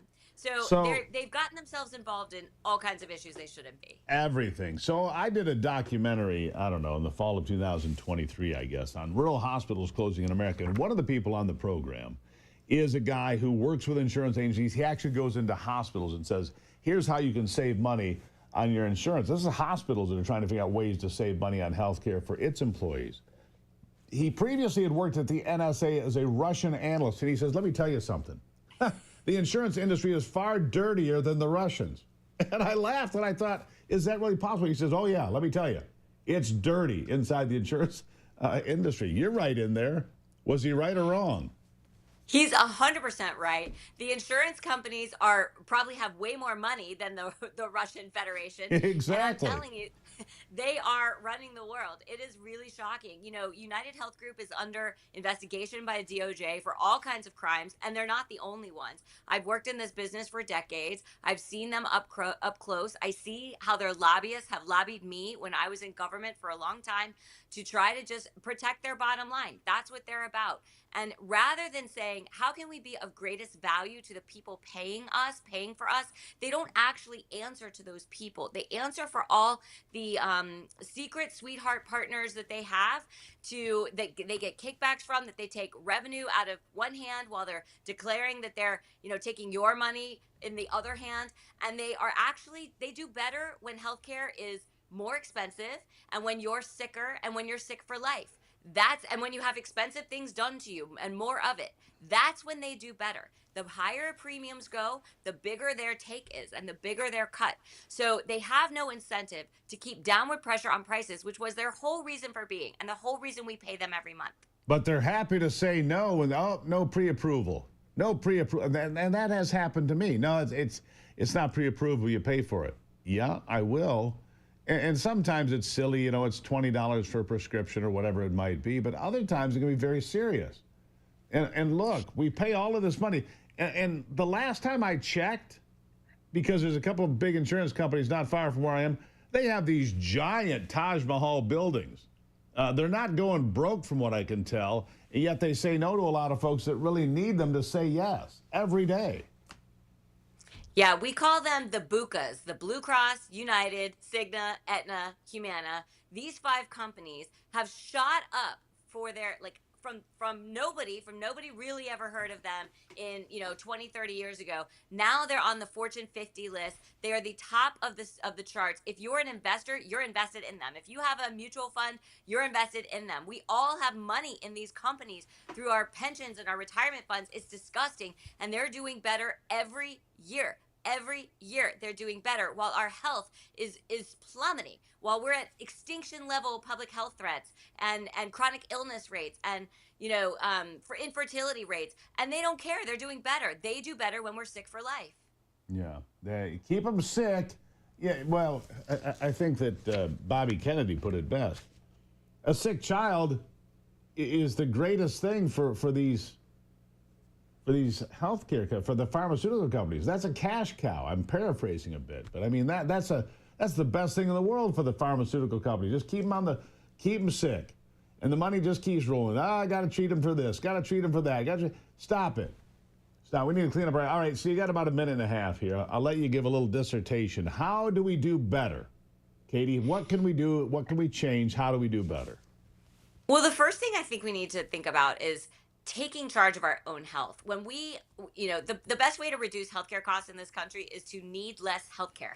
So when we actually are healthier, when we take charge of our own nutrition, our own lifestyle, that we get sleep, that we eat well, that we, have clean water, and that we move a little bit every day, we get out in the sun, these things will help dramatically. It's shocking how if we just live more biological lives, we can be healthier and not need to put ourselves into the system. But when we do need healthcare, which everyone will sometime, we need to come together in communities of like-minded people. We need to be part of nonprofit organizations and not so profit-driven over our sickness. Our sickness cannot be a source of profit. So something like a healthcare sharing ministry, there are other alternatives out there that will help to create a different model here so that we're not dependent on Wall Street-owned giant conglomerates that profit when we're sick.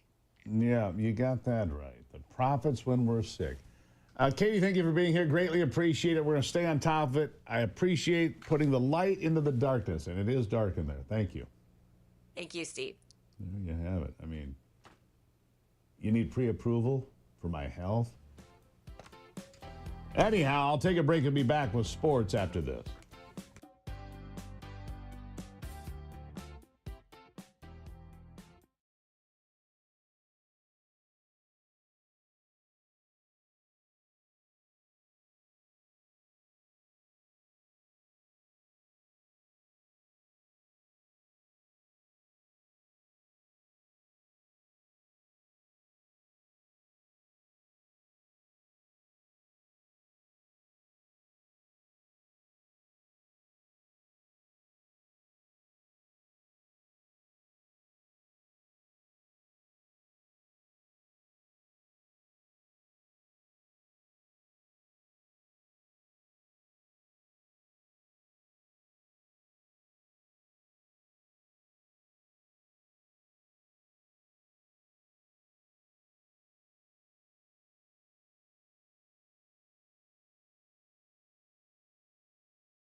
All right, here we go. Back into it. Sports not here today. We've got a couple of issues we're ironing out here. So hopefully Brock will be back tomorrow. We'll find out. Might be some issue with Free for All Friday at the moment. We hope not, because we like to hear from you. It's the way we get things done around here. So we'll find out about that. Congressman Tim Burchett, my friend from the great state of Tennessee, said he is interested in being the next senator from the state of Tennessee. Why wouldn't he be? Marsha Blackburn, apparently, going to run for governor. So here, look at this. Nancy Mace going to be running for governor for South Carolina. Apparently, she'll probably win. Andy Biggs, another friend of mine, running for governor in Arizona. Probably going to win. Marsha Blackburn, I don't know her as well, but she's been here many, many times. Marsha Blackburn, going to run for governor in Tennessee. Probably going to win. And that goes with, other folks that we're friends with out there. The governor of Louisiana, Governor Landry, and others. It's nice to know that, you put in this time and you get to know people, and then they continue to advance along the trail. And, well, they advance along the trail and they do well. So it could be Governor Mace, Governor Biggs, Governor Blackburn. Could be a clean sweep that way. We'll see how it plays out. None of those states are, in any danger. Well, Arizona would be very helpful, actually. If Biggs wins in Arizona, it could mean you pick up a congressional seat, maybe 2. And that would be helpful. Texas is going to pick up 5, as you already know. So that is huge, actually. Huge. So there you go. All right, we're going to take a break. We've got a lot still coming on the program today. We're going to talk about Tulsi Gabbard and James Clapper. We're going to talk about Alyssa Slotkin saying that President Trump is an existential threat to the world. I mean, really? I thought she was a moderate. Remember that? She sold herself as a moderate. She's a radical leftist, just like I told you then. We'll be right back.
look around and say, hey, you know what? I live in a pretty great country.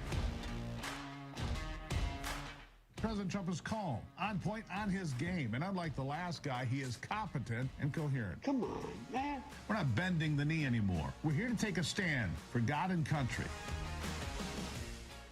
This is the Steve Gruber Show. Yeah.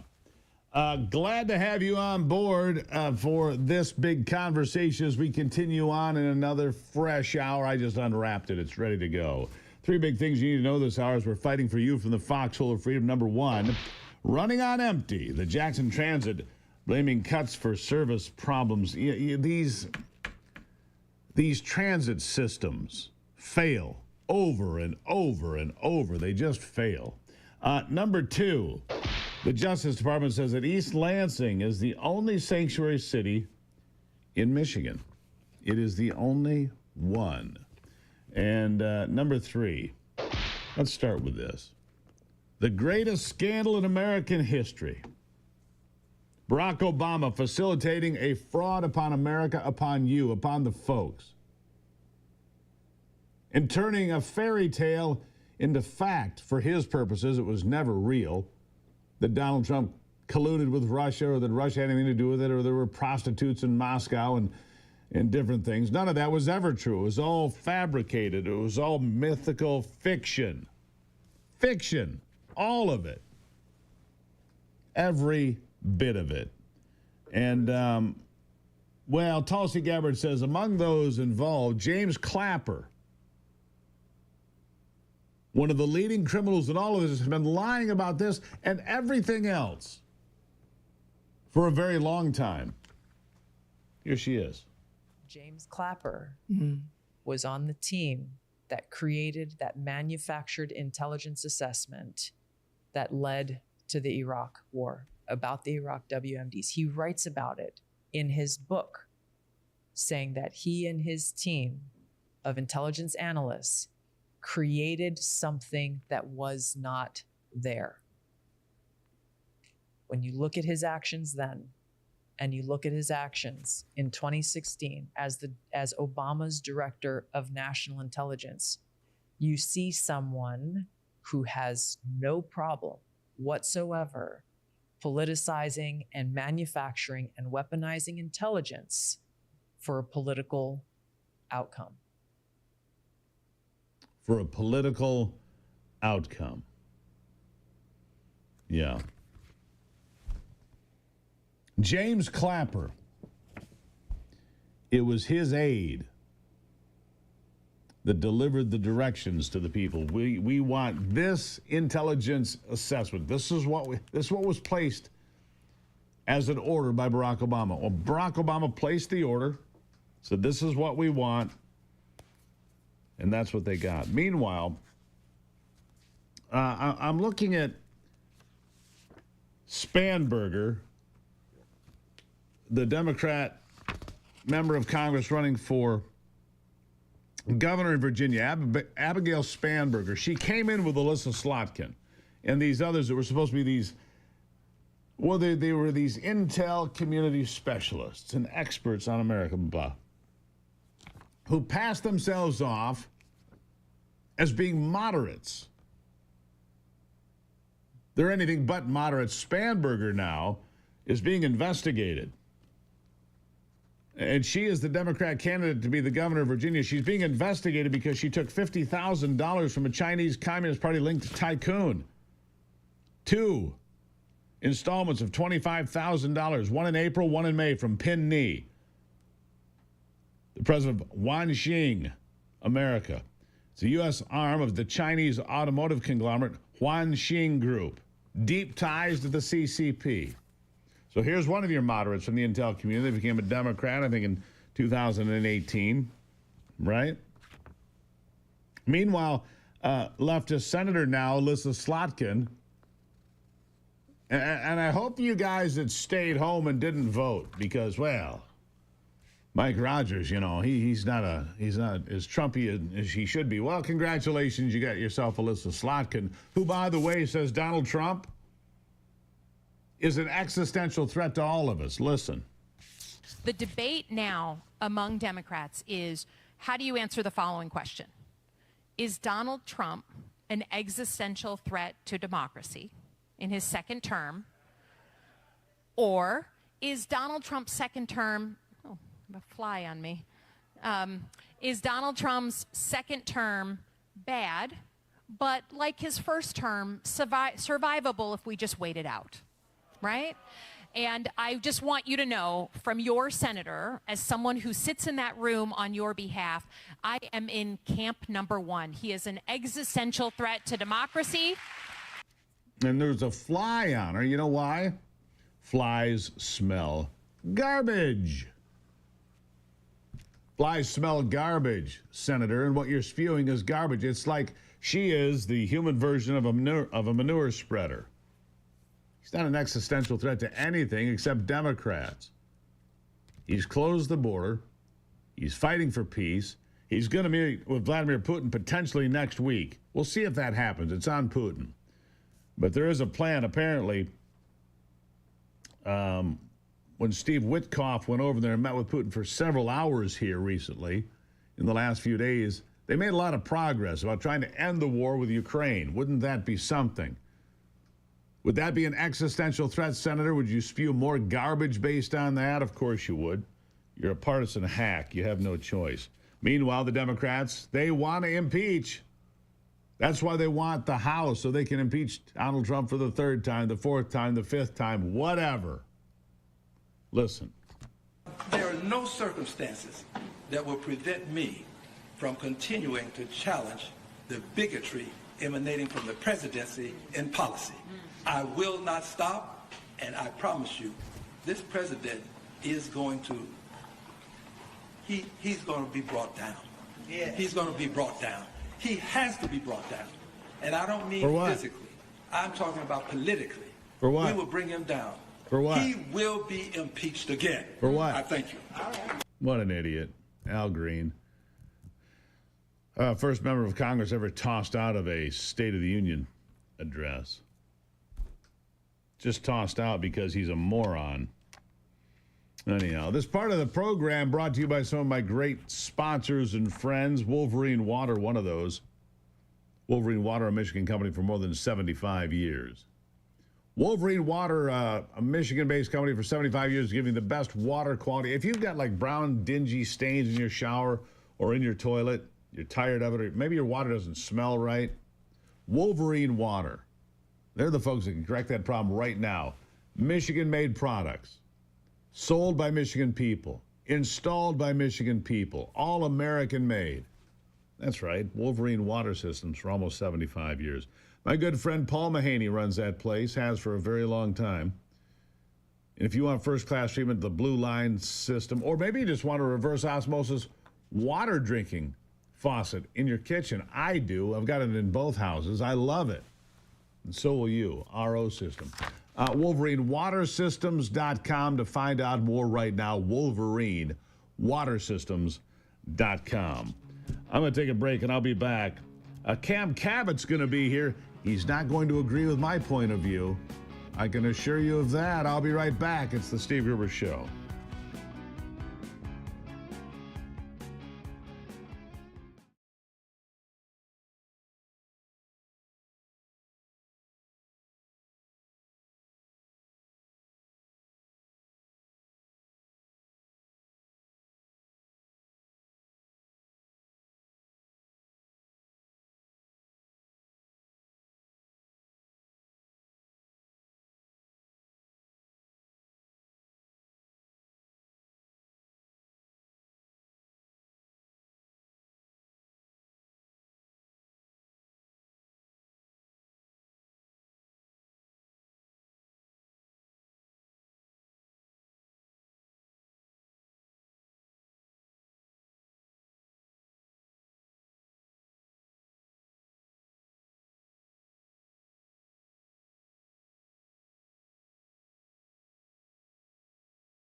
All right, we're going to find out if this is going to work for us. State Representative Cam Cavett, deep in the woods of the Upper Peninsula of Michigan. As you know, sometimes service there can be a little bit iffy, but we're going to see if we can get him in here. Cam, how are you today? Well, Steve, I got mixed feelings today. My eyes are kind of smoky. My breath is kind of shaking. I've got some Canadian wildfires that are coming across our beautiful state. Well, get some bourbon. You'll be all right. Look, I'm just trying to help a brother out. Look, here's the thing. I see people clamoring and screaming that Canada must stop the fires. I hear that Candace Miller is demanding that Pete Hoekstra, the ambassador, go to Canada, demand the fires be stopped. And John James wrote some, terse letter to the Canadians. Come on. They got 16.5 million acres on fire. That's 25,000 square miles. That's the size. That's bigger than West Virginia. And what are we going to tell the Canadians when Michigan's on fire next year following that giant ice storm that you had to drive through to get to the UP? And we are going to have a massive fire. We are. Well, Steve, let me tell you the difference is that Michigan forestry, we practice good forestry management. We do prescribed burns. We do forest thinning. We have fuel reduction. We construct fire lanes. Those things aren't going over so big in woke Canada. Well, they let fight me tell against you their something. forest products industry all the time. I get woke Canada, and I can understand the cheap shot. The biggest number of fires right now of those 25,000 square miles are in Manitoba, a place that has less people than Detroit. All right, most of those places are very remote, and you have lightning strikes. Canada has 910 million acres, almost 1 billion acres of forest. This thing about telling Canada to put out the fires is just silly. Why didn't Los Angeles put out the fires? Why didn't Maui put out the fires? Well, why doesn't Wyoming and Montana put out the fires? That's just silly. Come on. California does not practice the same kind of forest practices we do in here in Michigan either, Steve. And that's right. And they have places that are far more dense than what we have. And we are going to have a massive fire in Michigan next year because it cannot be dealt with. There is so much debris from that ice storm earlier this year that I'm parks living are it, closed, Steve. I agree. Trails are closed. Golf courses are closed because you can't clean up the mess. And I'm sorry, trying to tell Canada to put out fires across a massive piece of real estate when there are lightning I'll tell you, strikes and they don't have the resources. One of the things that we've done, Steve, is we've sent 15 wildfire firemen from the state of Michigan up there to help with that. Several of them are from my district. So we're doing what we can to help out our neighbors to the north. 15 from the state of Michigan right now. Pardon? I said, wow, 15. What are they going to do? Well, that's just the state of Michigan now. There's others. We're 49 other states in this union. We could all chip in and help our Canadian brethren up there across the north to get these fires out. You'd have a total of 750. 50 times 15. What'd you come up with? 600. 750, yeah. Wow. Steve, I guess, do you got a place up across the border, do you? No, I got a place in northern Michigan. I get it. It's smoky. They're called wildfires. They happen every year. And some of these places, by the way, the lodgepole pines, they don't even reproduce unless there's 125 degrees. You have to have fire for the forest to reproduce. That's why you have prescribed burns, Steve, and you go in and you set those on fire. Cam, There's methods to control wildfires, and they're not practicing it. I know more about wildfires than anybody you're going to talk to. I lived in Montana and Wyoming. I lived through many giant wildfires, including the Yellowstone fires of 1988. And there are a lot of things that are similar. You've got fuel that's piled up. Are there ways you can mitigate some of it? Yes, there is. But to mitigate all of it, to chastise the country that has almost 1 billion acres of forest, I'm sorry. I am contrary on this. I'm asking them to do something about it, Steve, to take wildfires seriously because of the devastation that we're seeing across the border here. This is the third summer in a row. And in my lifetime, I have not seen it as bad as it has been in the last 3 years. So it's escalating. So if we got to have a conversation about it. And that's why I appreciate you bringing it up here today, Steve. People are aware of it. People might not know why there's the gray haze, why there's particulates in the air. Of course they know. Is COVID going on again? Because people are starting to mask up again. Well, look. They're masking up because there's particulates in the air that you can see. Let me tell you something, Cam. I was in Bozeman, Montana going to college, 1988. Yellowstone Park was on fire, 1.1 million acres, 80 miles away. It was so bad. There were whiteout conditions because it looked like a blizzard. So much ash was falling in Bozeman. You know how many people wore masks? Zero. Yeah. You know how many people called for Yellowstone National Park to be shut down? Zero. Look, forest fires are part of the cycle. I get that people are upset. I understand but that, devastating, Steve. it's a little smoky. And it'll be gone in a few weeks, and we'll go on with our lives. I'm sorry. I just don't see it. Well, I appreciate letting me bring awareness of what's going on, you know. Thank you, Steve. And maybe more people agree with you. Maybe they think I'm an idiot. But 16.5 million acres, much of which comes from lightning strikes.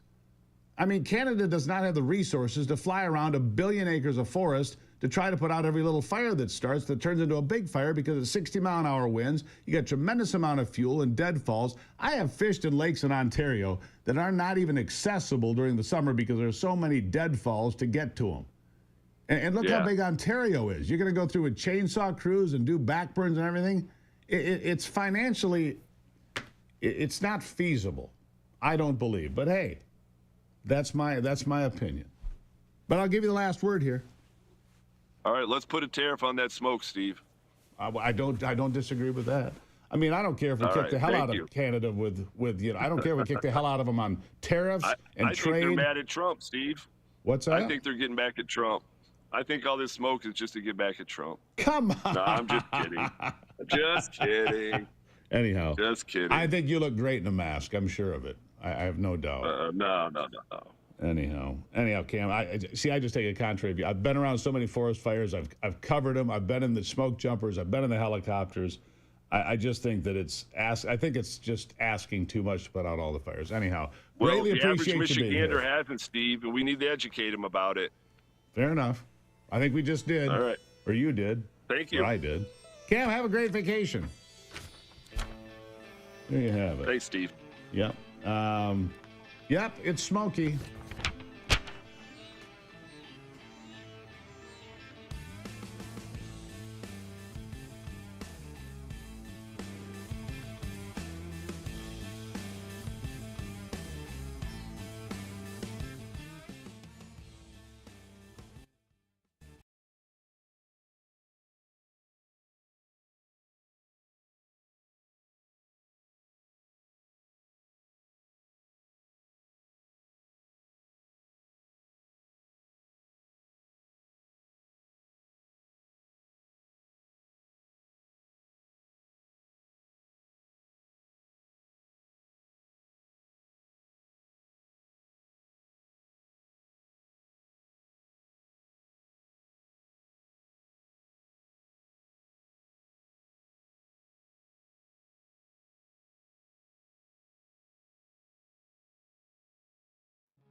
Or do. It doesn't bother me. Her hair looks great. Look at her. The thing is, Anthony, I will never know who's in the two shot and who's not as we're fixing a monitor here. I'm a little frozen. Anyhow. What do you think of all that? You tell me.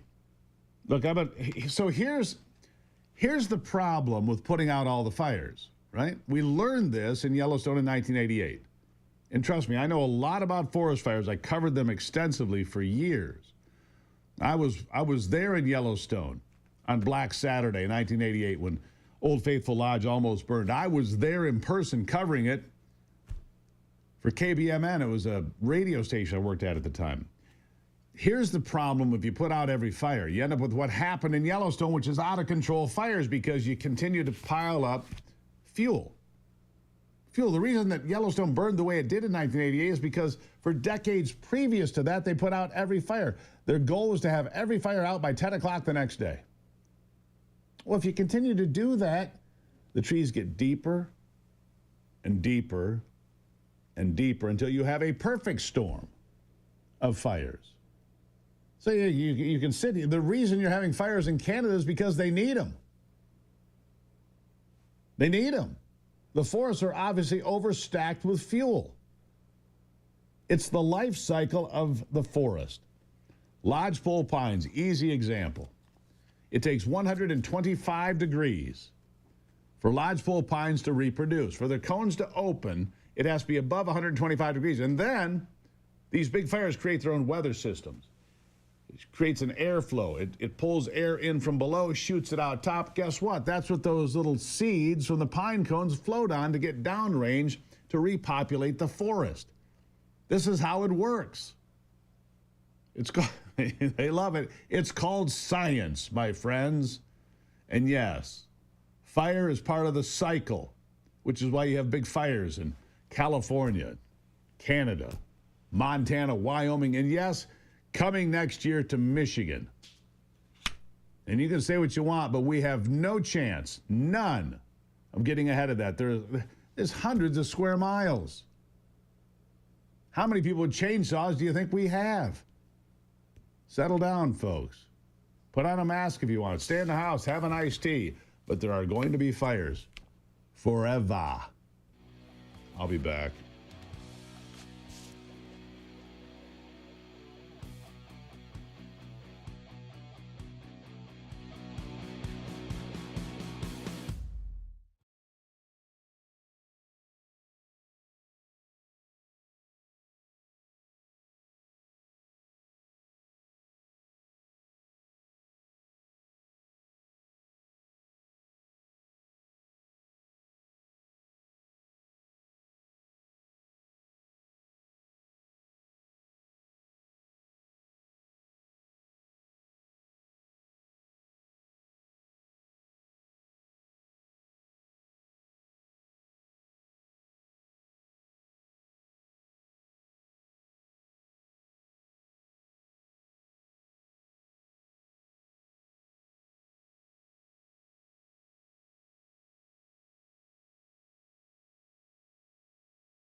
Wrong. Missed song again. You need to delete it. All right, so look, you may disagree with me, and that's fine, and you can have your own opinion on the wildfires, and that too is fine. But I'm going to tell you, nobody's been around more wildfires that you know that's on the radio or television than yours truly. I lived through them, lots of them, as a person living in the neighborhood and as a reporter working for the Associated Press and KBMN and the Montana News Network and a bunch of other places, right? So I was there, and I've seen it in person. Now, I got a couple of comments from folks, and I want to share a couple of those. Ivy's with me, by the way. Ivy, good morning. Good morning. So, and you've seen the aftermath of fires. You've never actually seen. Well, we saw them on the hillsides, in Montana at a distance. But you've not been up close and personal. So, from Big Will, I get this. People are. I have to clean it up for the program. People are effing crazy. Some of the most expensive real estate in the world and one of the wealthiest states in the world burned out of control, and they think remote wilderness can be controlled? WTF. Right. The Jeffrey shares this, and I like this. Well, it'll be great for mushrooms. The morels will boom. We'll be all over Canada with pickup trucks full of morels. Baby. Right now. In Nova Scotia, Canada, one of the provinces on the ocean, the maritime provinces, they have banned hiking and fishing and going into the woods at all. That's he's not even allowed to. Here's a guy with his dog who, by the way, after he opened his mouth, was sent a fine for $150,000 for complaining. Wow. Welcome to Canada, everybody. Hey, how's it going? I mean, that's free speech isn't real there, folks. $150,000 in fines because the crown shall not be mocked. Anyhow, here's the thing.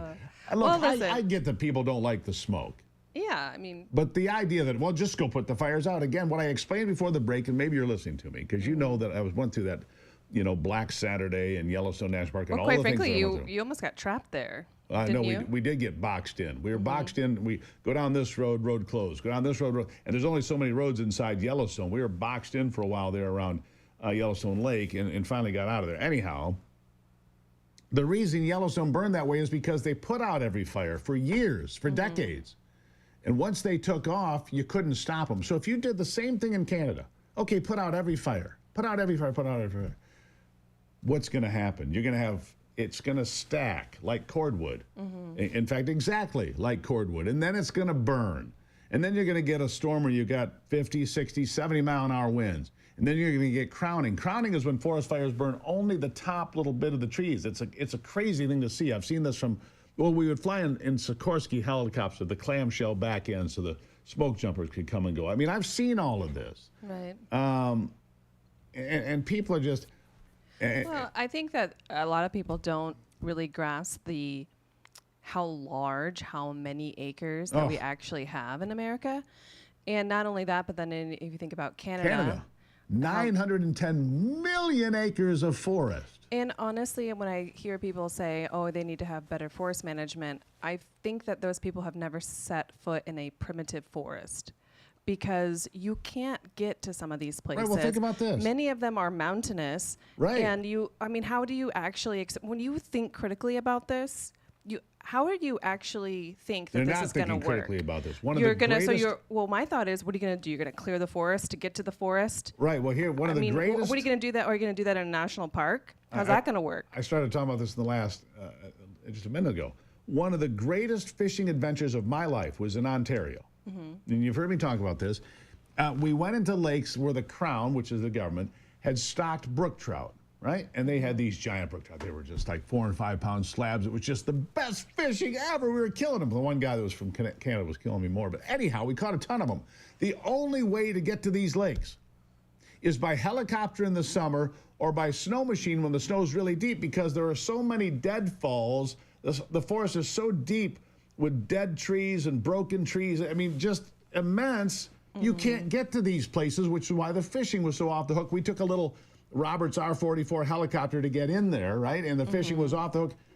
People don't understand. No. When these places catch fire, they burn. And when the wind hits them, they burn. These fires are out of control in an hour or 2 hours. Before anybody can even get to these remote places, these fires are already whipped up and going. Right. And they don't understand the dynamic of what we're dealing with. And look, it's smoky in Michigan. And deal with it. That's commonplace in the West. If you're in Montana or Idaho or in Wyoming or any of those areas, I mean, we spent many, many, many summers there, and you lived there for many years, and it's something that you get used to, is having a smoky environment because that's a commonplace. We're not used to it here in Michigan because we haven't had this sort of thing in a long time. But that doesn't make it that it's, I don't really think that it's that. It does bother some people, the smokiness and the irritation of the eyes and irritation of the lungs. I get all that. Whatever. But it's not something. It's not devastating. Right. It's not going to devastate your life. Yeah. No. Is it inconvenient? Sure, it is. And I really like Cam Cavett, who was just on. I really like him. You really gave him a hard time. Well, I did, but he said, well, we sent 15 people. Woo! A whole 15 people from Michigan to fight a fire. That's enough to cover a line of about 10 acres. Maybe. Right. Maybe 15 Exactly. people. I'm like, he can't be serious. When you talk about, Yellowstone going up in flames. Which it did, you think about forest management there. How does that actually work? What are these, the tree huggers are going to say, oh, yeah, you're taking this big equipment in to, clear the land. And, I just don't see how that's possible. Here's the thing. And again, you just don't understand how vast the forest is. And even places that we visited, like Sequoia National Park or Kings Canyon or Sequoia National Park, these trees and the areas around it have over centuries adapted to massive forest fires. I mean, sequoia trees actually are resilient. All these massive sequoias are scarred from fires. They're resilient. Lots to of them, fire. over 1,000 years or 1,500 years. Some of these trees are that old. And in fact, you go back to California where they had these devastating fires here earlier this year. The Native Americans would always spend their winters on the beach. Why? Because of fire. Fire always came. Now, having said that, has California done kind of an abysmal job keeping their... You can do forest management. Of course. And you can control it, especially when you got millions of people living there. And they've done an abysmal job of that. But that's different than the province of Manitoba that has a total of 1.4 million people. More people live in Metro Detroit. So 1.4 million people in what amount of space? Size of Texas. Well, let me look it up. Yeah. I'll so look you it up. have the population of New York City in a province. No, not even New York City. Metro Detroit has more people. Metro Detroit. Yeah, New York City has what, 8 or 9 million people. Right. Metro Detroit has more people it's than like the entire province of Manitoba. It's like kind of thinking about it like the UP, the Upper Peninsula of Michigan. It's like there's a whole lot of land and not a lot of people. 300,000 people. You end up with a big forest fire in the UP. Are we gonna? Well, you didn't manage it properly. Come on, people. You have to be sensible about this. Apply some common sense. We're gonna take a break here. I'm sure we got more to talk about, but this really has me fired up. See what I did there? Yeah. Don't try that at home. You might sprain yourself. Anyhow, I'll be back, I'm sure. Send me emails. SteveGruber.com. You can tell me I'm out to lunch, whatever. I don't care. I know what I'm talking about on this one, and, well, everything else too, right? SteveGruber.com. Send me an email. Tell me what you think. Use a forked tongue or not. I can take it. I'm a big boy.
I do appreciate AI for this reason. I can find really important facts fast. Because I was thinking about this. Remember last year, Ivy, Texas had big grass fires. Remember that? The big wildfires of Texas burned almost 2 million acres. Mm-hmm. Texas has 32 million people. Manitoba is only slightly smaller. It has, like 6-7% smaller than Texas. So Manitoba is basically the size of Texas. Mm-hmm. And it's covered in trees. It has 1.4 million people. Texas has 32 million people. 10,000 cows died in Texas. Oh, wow. In that fire, 10,000. So Texas couldn't control grass fires. Not trees, not forest fires, grass fires. Mm-hmm. Burned 2 million acres, killed 10,000 cattle, destroyed a number of homes, whatever. But the people here are pounding their fists telling Canada and Manitoba, you must put out all the fires in these forests that, burn hotter and longer. And will probably, some of these fires are going to burn through and Canada maybe a little earlier, mid-October when they start getting winter precipitation, rain and snow. That's when they're going to burn to. The Yellowstone fires of '88 did not go out until, I believe, if memory serves, November the 18th, 1988. And my memory is exactly right about it. So. What was it? Last year we were in Glacier National Park and there were fires there not too far away. You could see them. You could see them, and then you actually, we had rented an Airbnb, and outside there was a little, what do you call that game that the boys were playing? Foosball. Foosball, yeah. They were outside playing foosball, and you could see the ash coming down from the air. I'm like, oh my gosh, it looks like snow. Right. See, and I told you then, when I was in Bozeman in '88, it had ash coming down so hard it looked like a snowstorm, like a blizzard. Yeah. And it's bad for the paint on your car. You can't wipe it off your windshield because it's like greasy. It's not like snow. Mm-hmm. It's a big mess. I didn't wear a mask. Nobody ran around town with a mask. They just, you went about your business, right? That tougher generation. Yeah, we were tougher people then, folks. Stop being wimps. So, you're talking about ChatGPT and AI to look up information. And there's actually a new study by a watchdog group that kind of gives some alarming news about how teenagers interact with things like ChatGPT. And it will tell 13-year-olds how to get drunk, how to get high, instruct them. Wait, stop. So the AI is telling our kids how to get stoned and drunk? Mm-hmm. That's nice. It can instruct them. As if we don't have enough of that. It can instruct them on how to conceal eating disorders. Does it tell them how to become transitioners too? I'm sure. I mean, that question wasn't revealed here in this particular study, but it does beg the question, at what point do we allow our kids to be on these sorts of platforms? Because as we know, I think that it is a good tool, especially like if you have writer's block or if you're not necessarily the creative person and you need some help, like with, getting something for a social media post or things like that. I think it's a very useful tool, but it also can be overused so that you actually don't think for yourself. And I think that's bad. I don't think that a lot of teenagers, and I know there are also some colleges that don't allow this sort of AI use to be used for writing or things like that. And if you get busted, you get a F in the class. So I think that those are some good rules to put into place. But I think that parents and grandparents, things like that, do also need to know that, hey, there are some alarming things out there that you might want to just coach your kids. Hey, you shouldn't be utilizing these platforms. So what are your thoughts? Well, here is my question. Okay, what did you ask it? How can I find resources to transition from male to female? How can I get started? It's searching right now. It's analyzing. Oh, here we go. Transitioning from male to female is a deeply personal and empowering journey that looks different for everyone. It's important to approach it at your own pace with self-compassion by prioritizing your mental and health. Physical. Now it goes to how to get started, explore your gender identity, seek professional support, and these are all just the bullet points. Mm-hmm. Build community support, social transition, medical transition, legal transition, address practical needs, resources. Did you see, as you're going through that, it actually makes me think about a story I had just read recently about Fairfax County schools were paying for gender transitions without parents' knowledge Did you see that story? Yeah, I see it all. You can get telehealth care from Queer Doc, by the way. Queer Doc. So, yeah, everything that you would find completely inappropriate for your children is right here in detail, step by step. So you can get high, you can get drunk, you can probably figure out some other, offbeat behaviors, and you can figure out how to transition step by step, A to Z, nuts to bolts, or unbolting as it may be.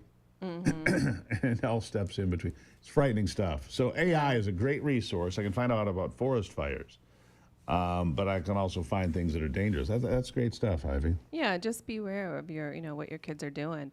Not only that, but I think I had brought this, highlighted this story for you a few weeks ago, which was games like Roblox have a lot of predators. Yeah, I couldn't believe that. What is Roblox exactly? It's a game that it's very, very popular among young kids. Like on your phone or like on the TV screen? I mean, because our kid plays stuff on the TV screen. On both. Yeah, really. A phone and TV screen. He doesn't play Roblox, apparently. No, he does. He does. It's actually that one game that you often see him play that it's in like an army and he's... Oh, yeah, yes. But, but so inside that game, but there's a chat. There's a chat box. Oh, I got So you. in the chat box, because there's other people playing at the same time as you, and in the chat box are all the other players. And so there was actually this mom that came on and was ranting on TikTok about how her 13-year-old son, there was this person on there and they were like, hey, I'm 13 years old and you're hot.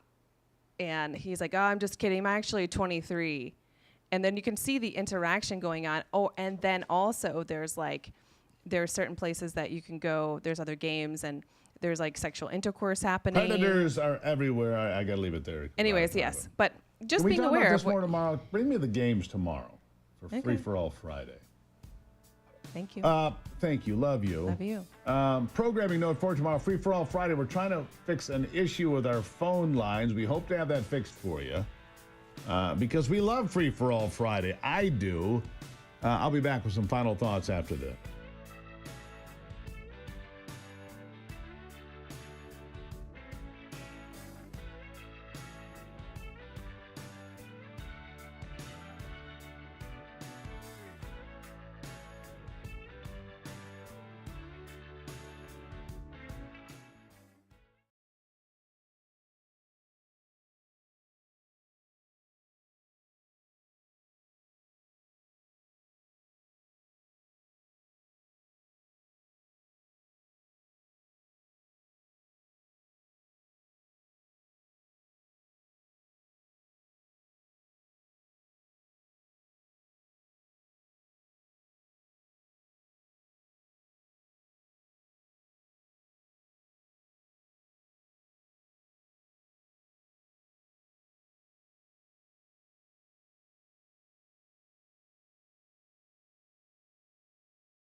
Man, I just want to see your emails today, because I know that I've hit the button here today.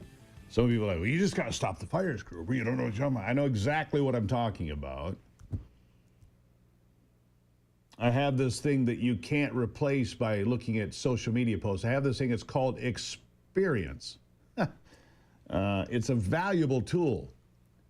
I don't care what you do in life. There is no substitute for experience. I'm around more forest fires than anybody you know, probably. Unless you've got somebody in your family that was a smoke jumper, at which point I will cede to them that maybe they know more, right? Fact of the matter is, like I said, it's part of the natural cycle. You don't have to like it, but here's what happens. I mean, the Jeffrey talked about mushrooms, right? But what happens after these big forest fires? The following year, wildflowers bloom. Grasses come in. Things that have been blocked out from the sun because of the canopy open up. Wildlife moves in. Deer and elk and chipmunks, they flourish because it becomes this new fresh meadow full of food, fresh green shoots. And like I said, flowers and wildlife, it's one of the most magical things. And that too is part of the cycle of life. It's a wondrous thing. God designed a pretty cool planet. All right, God designed a really cool planet, and sometimes you have fire. Sometimes you have flood. Sometimes you have natural disasters, but beyond that, the natural cycles take over again, and we flourish. You can't play God, my friends. It's how I started the program. It's how I'm wrapping it up today. You can't play God better than God. Fight the good fight and keep the faith. God bless America. I'm Steve Gruber, and this is The Steve Gruber Show. And remember, my friends, only you can save America.